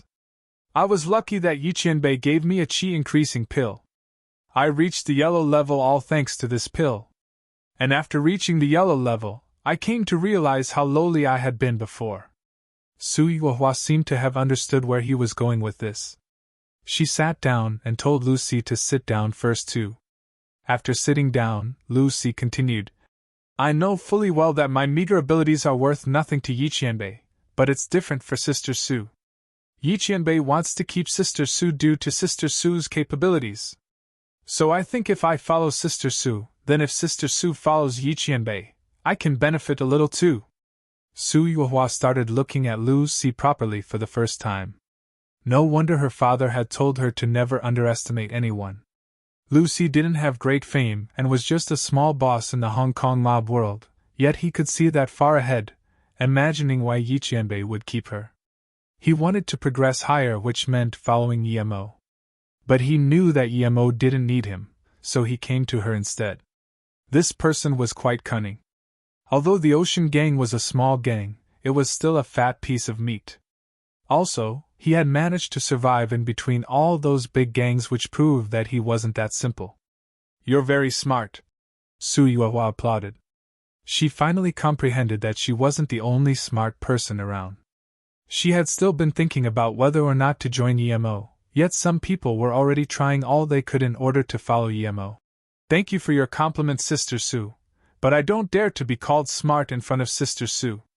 I am loyal though, so if Sister Su is willing to accept me, I swear that I will manage affairs wholeheartedly for Sister Su," Lu Si promised solemnly. Su Yuhua smiled and stood up. "Gang leader Lu, go back for now. If one day I really do end up following Yiqianbei, I will notify you." Lu Si rejoiced and stood up. Before he left, he hesitated as to whether or not he should voice his conjecture. "Is there something else?" Su Yuhua had noticed it. Seeing her ask, Lu Si seemed to have made up his mind and said, "Yes, Sister Su." Today, when Lu Baoya wanted to rob the pill, I was sitting behind the four strange looks. I saw that Fu Yuyin had actually wanted to stand up but was quickly pulled back by his big brother. I took special notice of the four, and as soon as they left the meeting hall, they signaled each other, and gave each other a nod before speeding away. I suspect that they might try to harm Yiqianbei. Su Yuhua frowned and stared at Lu Si, saying slowly, "In that case, why didn't you go tell Yiqianbei?" Lu Si said awkwardly, I'm afraid that Yiqianbei might think I'm intentionally trying to get close to him. Also, I had been sitting behind the four strange looks, hence if I went to tell Yiqianbei, this might reach their ears. My ocean gang is but a small gang, they would destroy us easily. But you're yellow level now, why are you afraid of a mere four strange looks? Besides, aren't you afraid that I will expose you? Suyuhua said suspiciously. Lucy said carefully. The four strange looks can make even gang leader Jiao feel threatened, there's no way they're that simple. And even if I myself am not afraid, my men are ordinary people, they could be easily killed by them. As for exposing me, Sister Su wouldn't expose me for this. If I didn't trust Sister Su's integrity, I wouldn't have come today. Suyuhua nodded. Okay, I got it. I will take note of this, go back first. When I need you, I will notify you. Lucy left the hotel happily. He knew that since Suyuhua had said this much, it meant that if she were to follow Emo, she would definitely take him with her. Before Lucy had experienced the power of yellow level, he didn't think much of it. But now that he was yellow level himself and had realized its power, he desired more of that power. Suyuhua had indeed refreshed her outlook on Lucy. He had a brain and wasn't impulsive. Regardless of whether what he had seen was correct or not, she was planning to investigate it. The pill Emo had given her far exceeded what she had done for him. She could handle such things easily, so why not? Moreover, other people might fear the four strange looks, but she didn't. The moment Ning Qingshu had jumped off the plane, she knew she would still die. A strong sense of suffocation came upon her. She felt a strange air current about to wash her away and a huge pressure almost crushing her. She couldn't even breathe. In a short moment, she started to hallucinate. This was completely different from the sky diving she had trained. And this was when the plane had descended to less than 10 kilometers above Earth. If it were higher than 15 kilometers, she would have gotten ripped apart. It seemed like the parachute wasn't opening for a century. Ning Qingshua's brain was chaotic. She was suffocating and about to be ripped apart, yet at this moment, the necklace on her chest emitted a white light that protected her. This time, Ning Qingshu saw it clearly. The white light was faint but seemed like it could last a long time. That pressure and cold was gone, but she could still barely breathe. Was she going to die of suffocation? Just when she was feeling extremely suffocated, a faint chi flow went up to her brain, making her clear up again. What was this? Ning Qingshu remembered the cultivation method Tang Beiwei had taught her. The first meridian cycle Tang Beiwei had taught her went the same way as this chi flow had gone. Ning Qingshu rejoiced. Had she really once learned this cultivation method? Had Emo really taught her this before? Still, that chi flow had been very weak, so without a second thought Ning Qingshu started to complete the meridian cycle Tang Beiwei had taught her. At a few thousand meters above the ground, the parachute opened by itself, but Ning Qingshu was still sunk deep into completing the meridian cycle. She didn't even feel the parachute open. After a long time, Ning Qingshu felt a piercing coldness on her skin as she woke up. She hadn't died. She had landed on the boundless ocean. Ning Qingshu immediately realized that she had landed in the Pacific Ocean. But if she wasn't going to be able to find land, she would eventually still die nonetheless. Ning Qingshu unbuckled the parachute, and then remembered there should have been an emergency flotation hoop in the cockpit, but she hadn't considered that much at the time and hadn't taken it out. In her bag, other than some food, there was only some fire-starting equipment and medicine. Ning Qingshu shivered. Even if she didn't drown, she would be frozen to death or eaten by sharks. Ning Qingshu held on to the bag tightly. She couldn't throw this away. If she did, then she wouldn't live even if she did find land. The frigidness was permeating deeply into her bones. Ning Qingshu subconsciously started to run the meridian cycle again. She felt strange about it. As long as she cultivated, that coldness would go away. She even felt a little bit warm. Time passed slowly, and when Ning Qingshu woke up again, it was already night. In front of her there was a white glacier reflecting the moonlight. Ning Qingshu rejoiced and started swimming towards it. She felt lucky that she still had so much stamina after such a long time. However, she was quite hungry. When she came to this glacier, Ning Qingxue started feeling cold again. The wind blew as she cowered into a crevice within the icy mountain. The freezing temperature forced her to keep up the cultivating. She opened up a can and ate it, all the while continuing with her cultivation. She knew that the moment she stopped, she would freeze. Currently, Ning Qingxue started to believe more and more that she had practiced the cultivation method Tang Bei Wei taught her before. She understood a lot of the directions of the meridian cycle and completed it as if by habit.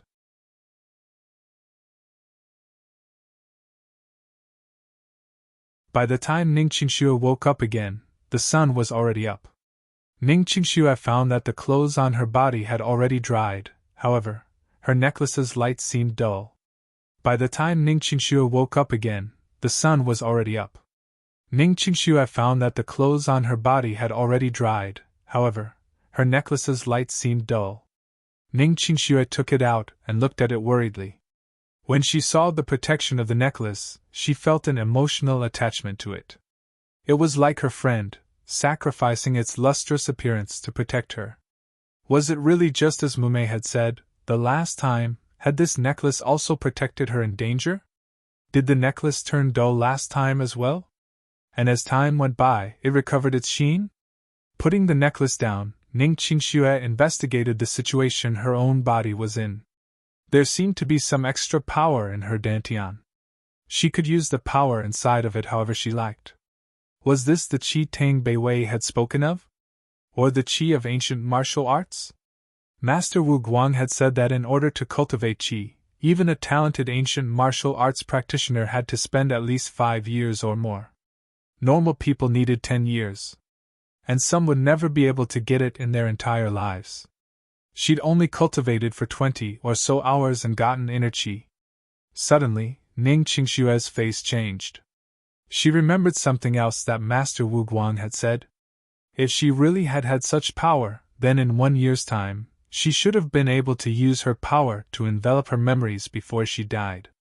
Had that really been the case? If it was all true, then this indicated that Mumei hadn't lied to her, and Wu Guang's words had also been true.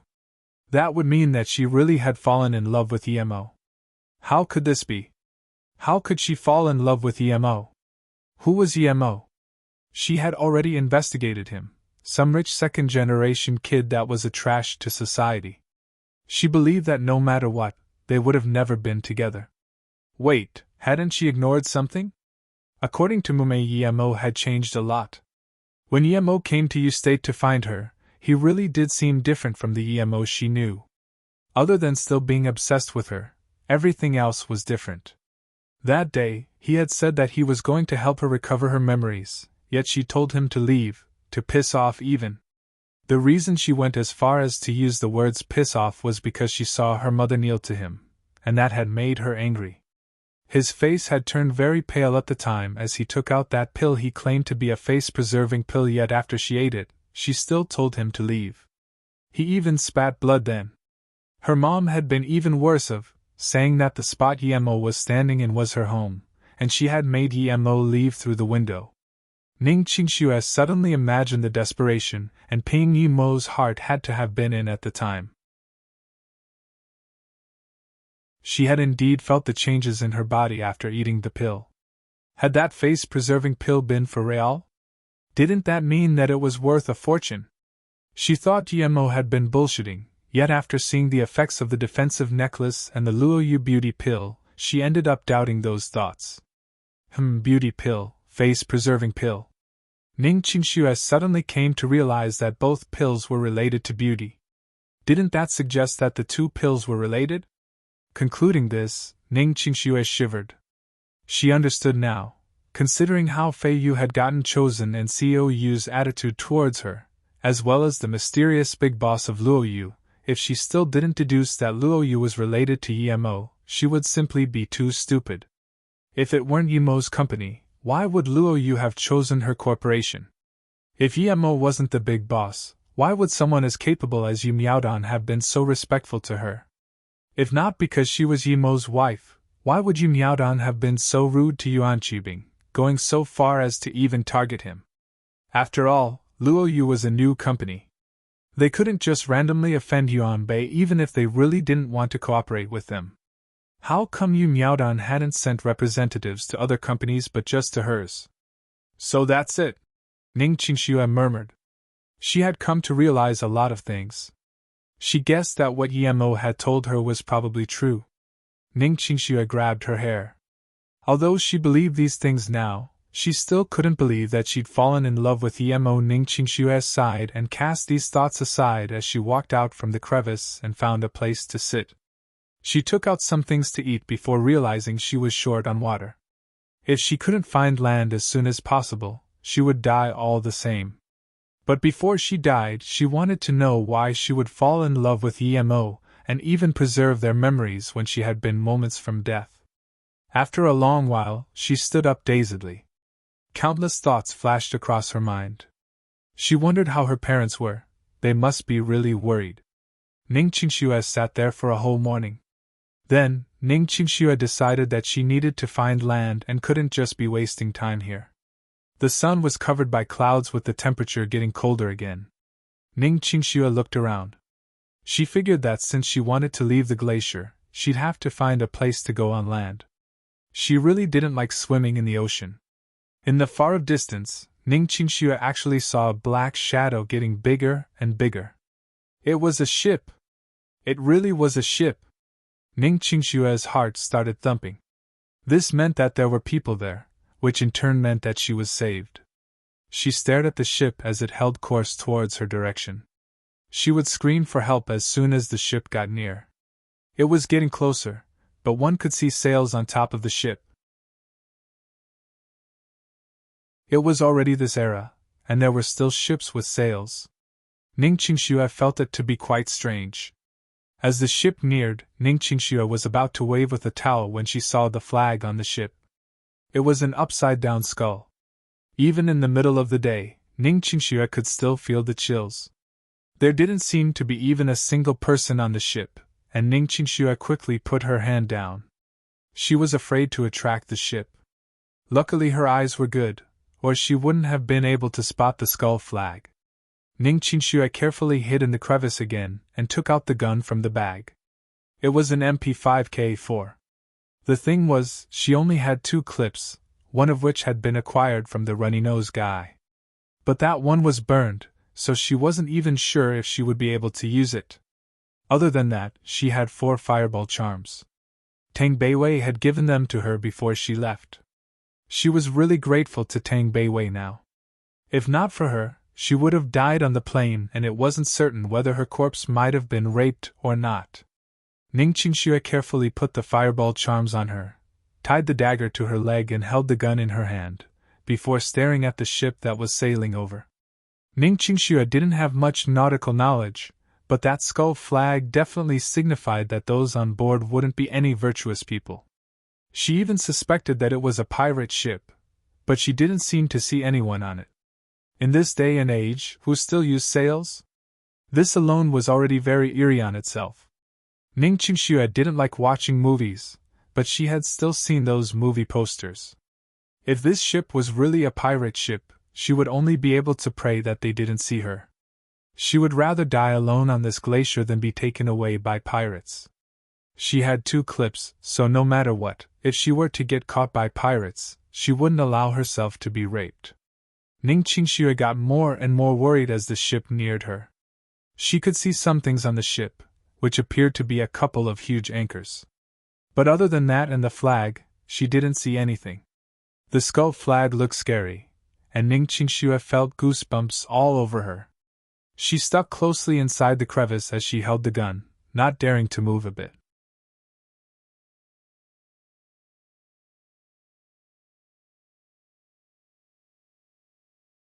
Once the glacier melted, she would fall into the ocean again. Ning Qingxue looked around the ocean but didn't find another glacier. She reached her hand into the water and felt that it was a bit warm.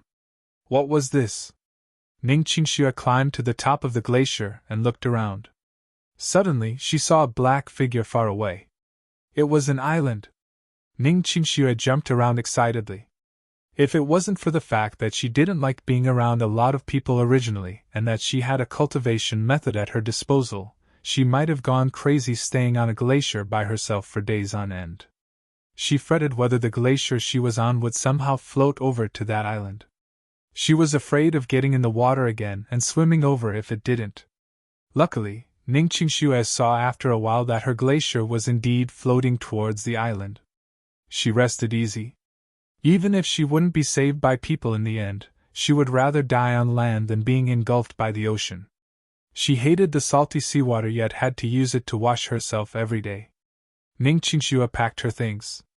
The bag was already almost empty, so other than the slightly heavy gun, everything else was very light. Around the time it was getting dark again, the glacier neared the island. Only now did Ning Qingxue notice that this island wasn't small. She estimated it had to be more than 10 square kilometers. She rejoiced at seeing vegetation on the island and even seeing a few seagulls fly over the island. This meant that it was habitable. There was a smell of sulfur, and as Ning Qingxue looked up, she could see that at the center of the island, there was a spacious area. Ning Qingxue frowned. This island might be a volcano. If this volcano erupted, she would have nowhere to run to.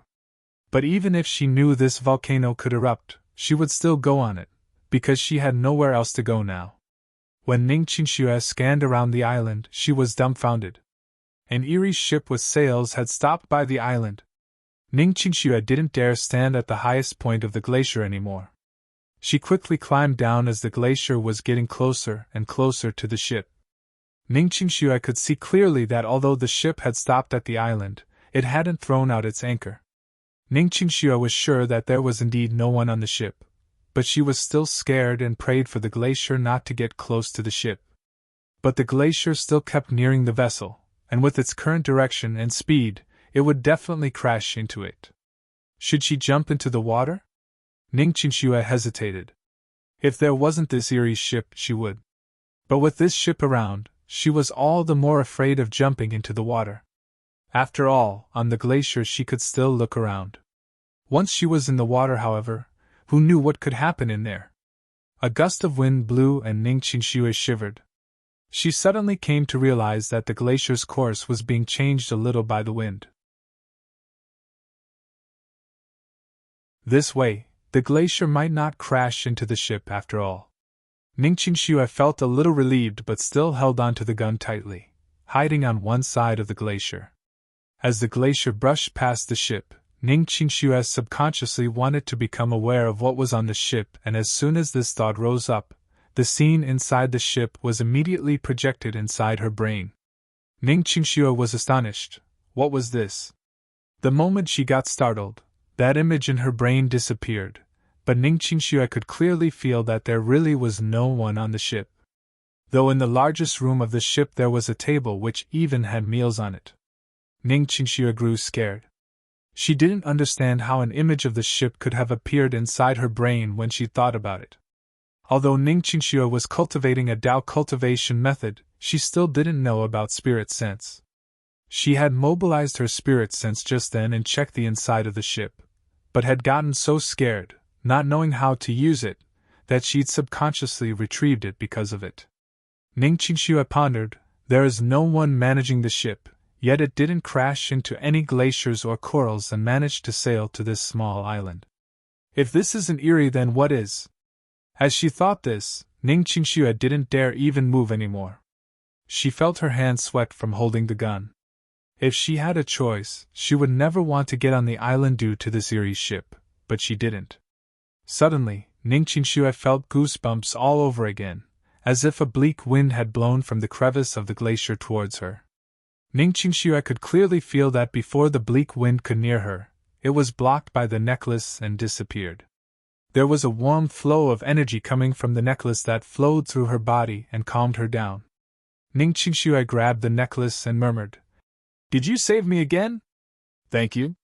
The glacier finally touched the island. Ning Qingxue was afraid of staying on it, not because it was getting smaller, but because the glacier was right next to the ship. Ning Qingxue jumped onto the island. She didn't even dare look back as she just ran in the opposite direction of the ship.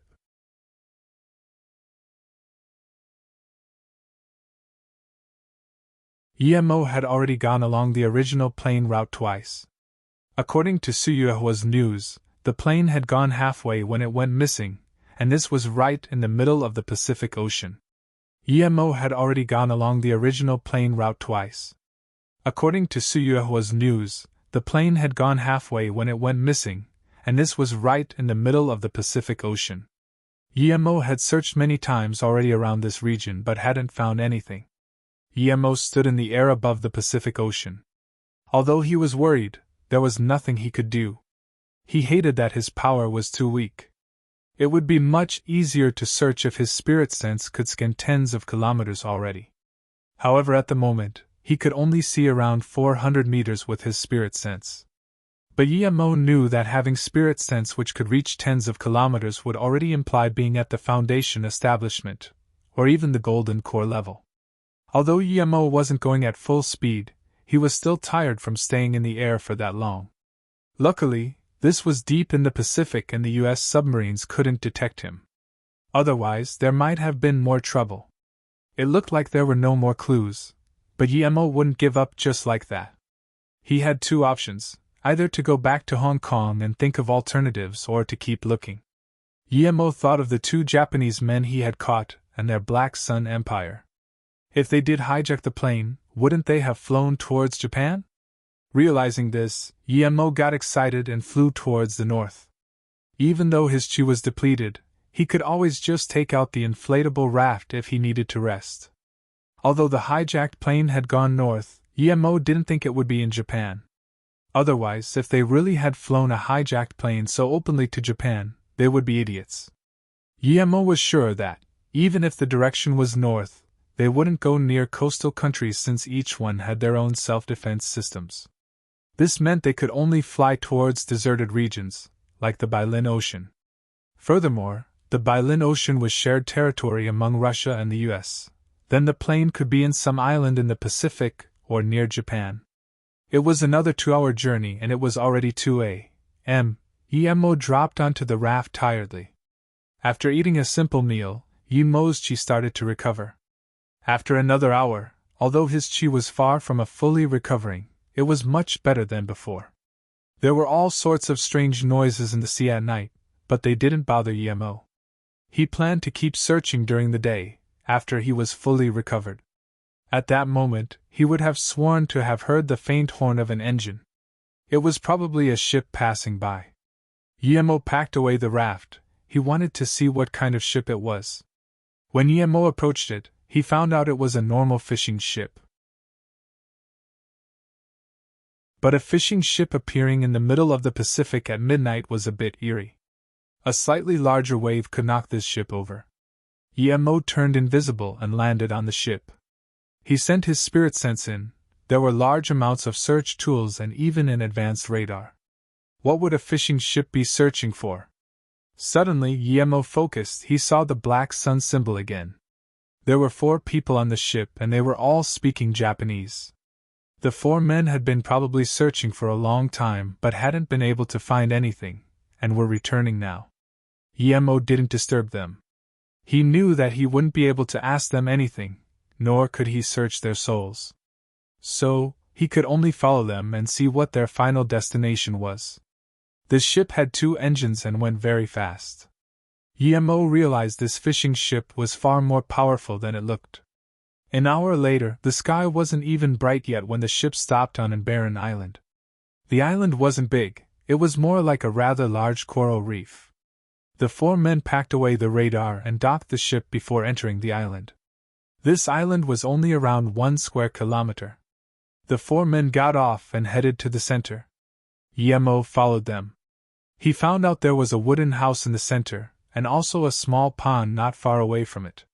If this coral island wasn't in the middle of the Pacific Ocean, Emo really would have thought it was a temporary home made by fishermen. But now he was certain that the 4 men weren't fishermen. Plus, they had brought along a searching radar. Emo had been scanned by radars before, and he knew his invisibility couldn't trick high-level radars. He didn't know if the Japanese's radar was more advanced than the US radars, but Emo still tried to be careful. However, what Emo didn't expect was that after he only had walked a few steps, a siren went off. Then, the 4 men who had gone inside all rushed and pointed guns at Emo, muttering in Japanese. Emo looked down. He hadn't been caught by the radar, however, he stood on alarm mine. These Japanese men were really cunning. If he hadn't searched with his spirit sense carefully, he wouldn't have been able to find the trap on the floor. Does any one of you understand Chinese? Although he had been caught, Emo wasn't too annoyed. If he couldn't discover anything hidden, then he would show himself and interrogate them. After hearing Emo's words, the 4 men looked at each other and then scanned the open sea. They wondered how Emo had got on the island, but they soon gave each other signs and shot at Emo's legs. They didn't want Emo's life, they just wanted to capture him. But after the first gunshot, they immediately realized that Emo was gone. Emo only needed to look at their expressions to realize none of them understood Chinese. At the same time, a few wind blades were shot. He left one alive, and the other 3 men were cut into many pieces. The remaining one saw that in an instant his 3 team members all turned into bits of flesh. He couldn't even understand how Emo had attacked.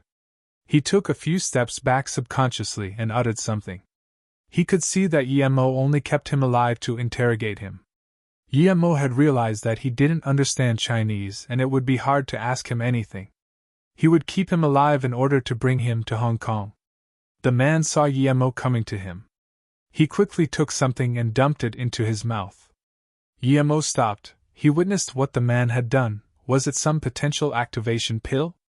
But then, Emo realized he was wrong. The man's face had already turned black. Poison? Emo approached him and grabbed the man's wrist. He found out that the poison was very potent. In that short time, his stomach and intestines had already been dissolved. Emo let the man go. In order to save him, he would need to use large amounts of spirit chi and multiple Lotus Life pills. They were both precious and he wasn't willing to waste them. What is more, he knew that Ning Qingxue would probably jump in midway. Even if he saved the man, he wouldn't get any information. Emo wasn't interested in their great scheme. He wanted to keep this man alive, not to ask him what their scheme was, but to bring him to their HQ to get revenge. Emo walked into the small wooden house. The first thing he saw was an open parachute. It was still wet. Was this the one Qingxue had used? Emo got excited. Perhaps these people also came to find Ning Qingxue. They might have been afraid that Ning Qingxue knew too much and would expose them. That's why they went there to look for her. Emo started searching inside the hut. Other than diesel and some daily items, he didn't find anything.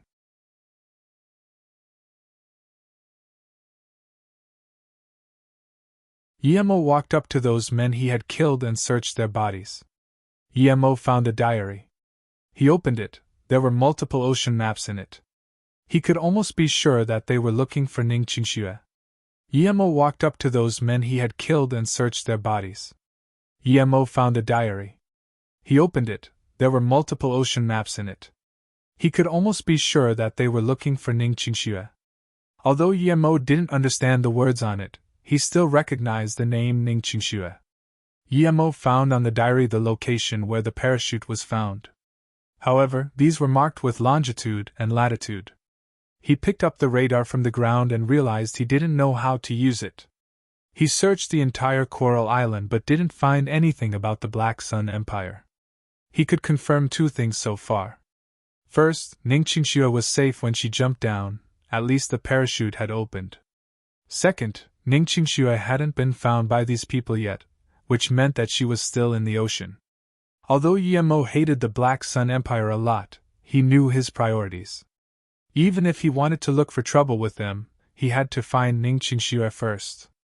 Emo carefully left his spirit sense mark in the room, as well as on their Black Sun symbols, before leaving on the fishing boat to search for Ning Qingxue, while learning how to use the radar. It took Emo only 2 hours to figure out how to operate it. Using the radar to look around, Emo was able to know which regions have been searched. That way, the search went much faster. It was way better than him flying in the air without a clue. The main thing was that he could conserve larger amounts of chi. Emo tried to focus on the places the 4 men hadn't been yet. After half a day, a fog billowed over the ocean. The air also seemed colder. Many glaciers started to float by Yemo's ship. Yemo realized he seemed to have come to a group of glaciers. The more Yemo searched, the more he was worried. Not only was the weather cold, there were no islands nearby. If she had fallen there, then even if she hadn't starved, she would still have frozen to death. The incident had occurred many days ago. Who knew if Ning Qingxue was still alive? Yemo was getting more and more worried. Near midnight, Yemo heard a voice calling out for help. Although Yemo could tell it was a male voice, Yemo still came to his rescue. It was a white male in his 30s sitting on a very small flotation hoop. He seemed like he was about to die. His lips were cracked and his skin was pale and soaked from staying in the water for so long. From his lifeless eyes, one could see he was not far from death. Yemo sighed. He hadn't found the person he looked for. Instead, he had came across someone else in need for help. He didn't understand how someone could appear in the middle of the ocean all by himself. But Yemo wasn't heartless. He approached him and pulled him on the ship. He gave him a pill before tossing him food and water. He could see this person was in this state due to dehydration. For the time being, he gave him a heart-saving pill, food and water. This man was saved. After the pill melted in his mouth, the white man didn't have time to thank Yemo before quickly drinking a bottle of water and eating 2 cans. He had to admire the man's perseverance to live. After eating the food and water, he was obviously in better state. He kept on saying, "Thank you," to Yemo. Other than, "Thank you," Yemo couldn't understand anything else. He just knew the man was talking in English. Seeing that he couldn't talk to this man, Yemo lost the interest to say anything and just kept fidgeting with the radar. The man saw Yemo take out the radar and muttered something again. "Do you know how to use this equipment?" Yemo asked subconsciously. "Are you Chinese?" Unexpectedly, the man spoke very fluent Chinese. Then he said excitedly, "I thought you were Korean or Japanese. I didn't expect you to be Chinese." As though the man thought his sentence had made Yemo unhappy, he quickly said, "Sorry, this is the Pacific Ocean. Chinese people rarely come here. But once again, thanks for saving my life. I'm Eden, American, but I like Chinese culture." After finding out that Eden could speak Chinese, Yemo was interested. He really wanted to know how Eden had got to this situation. As though he knew what Yemo wanted to say, he started telling his story without Yemo having to ask. Eden was a professional U.S. golfer. He fell in love with a wealthy man's daughter, Daphne. However, Daphne didn't have feelings for him. Eden was a very persistent man. When he changed from a sprinter to a golfer, no one believed he would succeed, but he managed to make a name for himself through his talent and hard work. Although he wasn't really famous now, he believed he could reach the level of Tiger Woods. However, his sports career didn't bring him much wealth, and Daphne was the daughter of a wealthy U.S. businessman. Eden found it hard to even go to the same venues she did, much less pursue her. But Eden didn't give up. He had found out that Daphne was taking the luxury cruiser Bima from Los Angeles to Canada. He immediately used all his savings to buy a ticket. He wanted to copy Jack from Titanic and get Daphne's heart on the Bima. It's said that the Bima was the most advanced luxury cruiser in the world. But contrary to the Titanic, this was already the Bima's third journey. Those who have taken the Bima all believe it could beat any 8-star hotel in terms of comfort. However, the ticket price was also absurd. Only someone like Eden would use all his savings to get on it.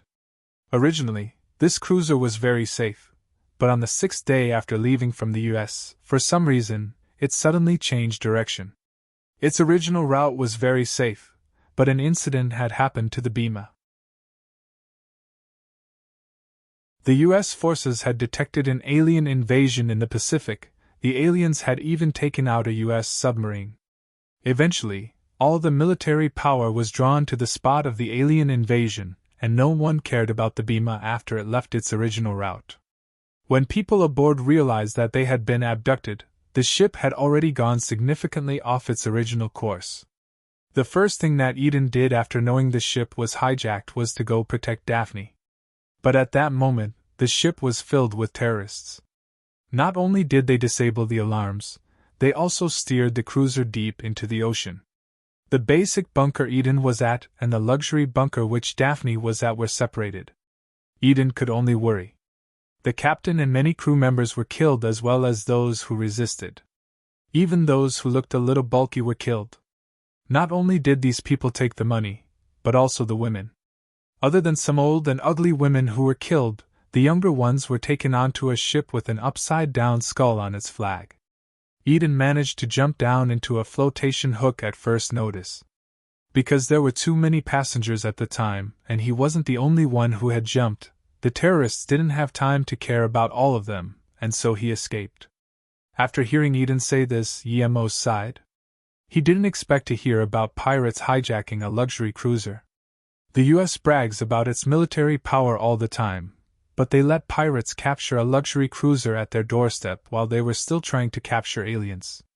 However, Yemo also felt guilty. He had indeed attracted most of the US's military power in the sea, allowing the pirates to have an opportunity. But even so, these pirates had unusually big balls. It was like hanging their heads on their belts, trying to hijack a ship going from Los Angeles to Canada. Yemo knew these pirates weren't ordinary ones. They couldn't have known for sure that he would attract the US military forces. Since they didn't know, but they still dared to make a move, that meant that even without him being a distraction, they might have succeeded. Other than that pirate flag, did you see anything else? Yemo wasn't too interested in this, but this had happened at the same time Ning Qingshu had jumped. Hence, this made him want to go ask the pirates about it. Eden immediately said, "At the time, there were 2 ships with sails. To be honest, I really couldn't believe there were ships with sails on the Pacific Ocean. I saw the pirates kick the women onto the 2 ships as they robbed everything. I desperately wanted to escape to get someone to save Daphne, so I don't know what they did to the Bima." "Were there 2 ships?" Yemo repeated.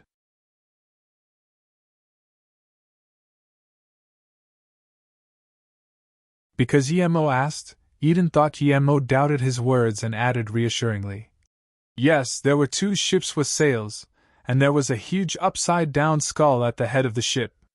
Because Yemo asked, Eden thought Yemo doubted his words and added reassuringly, "Yes, there were 2 ships with sails, and there was a huge upside-down skull at the head of the ship." Yemo picked up the radar and asked, "Do you know how to use this?" Eden nodded. "Yes, this radar is a US military radar SY-923. I used it when I served the army. It's a bit old, but it's not bad." Yemo didn't expect Eden to have served in the army. He tossed the radar to Eden and said, "Take me to where the Bima was hijacked. I want to see it." "What? Do you want us two to go to that place?" Eden looked at Yemo in shock. It was suicide. They didn't have a single weapon. Death was the easy way out if they were to look for those cruel pirates. Yemo could tell what Eden was thinking from his face and said, "If we go there now, the pirates will be long gone. What are you afraid of?" "If you're afraid, then do as you wish. I have food on the ship and you can take with you as much as you can carry, but I'm going." Eden looked at the small hoop. He knew that no matter how much food he had, that flotation ring wouldn't save him. At most, he would live a few days more. "Okay, in that case I'll take you there," Eden said, helplessly. Yemo nodded and gave him a look of approval. Eden was not a bad person. He was 1.9 tall and large, but he hadn't tried to force Yemo off the fishing boat. Yemo could tell that Eden hadn't even thought about it. He was a good-natured person. If Yemo were in his shoes, he wouldn't have killed him, but he would have at least knocked him out. If it had been a cultivator from Luoyu continent, he would have killed Eden and taken the boat for sure. Yemo gave the radar to Eden and let him drive the boat. He saved his life. Now Eden needed to prove his worth. Luckily, Eden didn't disappoint Yemo. On the Sulphur Island, Ning Qingshu kept running. A huge lake appeared in front of her eyes. The water was very clear and there was steam coming off the surface. It was like a hot spring. Ning Qingshu looked back. That eerie boned ship was blocked by things and couldn't be seen. She stared at the center of the island. The smell of sulfur seemed to be getting stronger and stronger there. Ning Qingshua's heart stopped for a second. It was an active volcano indeed. Living there was like living on a bomb, but she didn't have any choice. Ning Qingxue put these thoughts aside and walked towards the lake. She felt the water, it was lukewarm. She tried drinking it, and it was fresh water. The joyful Ning Qingxue was no longer scared. She quickly took off her clothes and jumped into the water. These last days on the glacier had been very uncomfortable for her. She was a hygienic person, and a few days without showering made her very uncomfortable.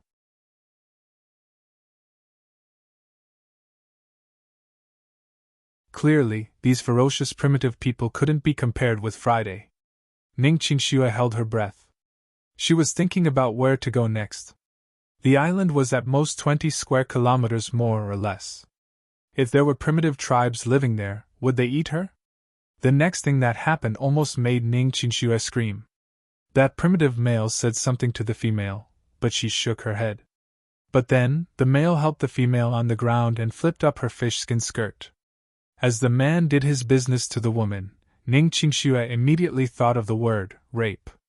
Ning Qingxue wasn't afraid to die, but this was too disgusting. She subconsciously grabbed her gun and thought about killing the man. But she didn't dare to because her aim wasn't good, she might kill the woman.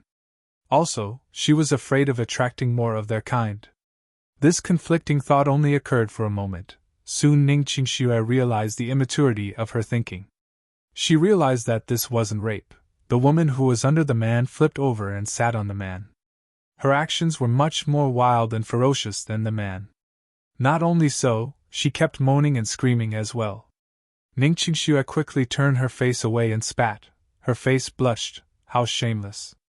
But thinking that these primitives were like animals, she didn't make a big deal out of it. Suddenly, there was another howl.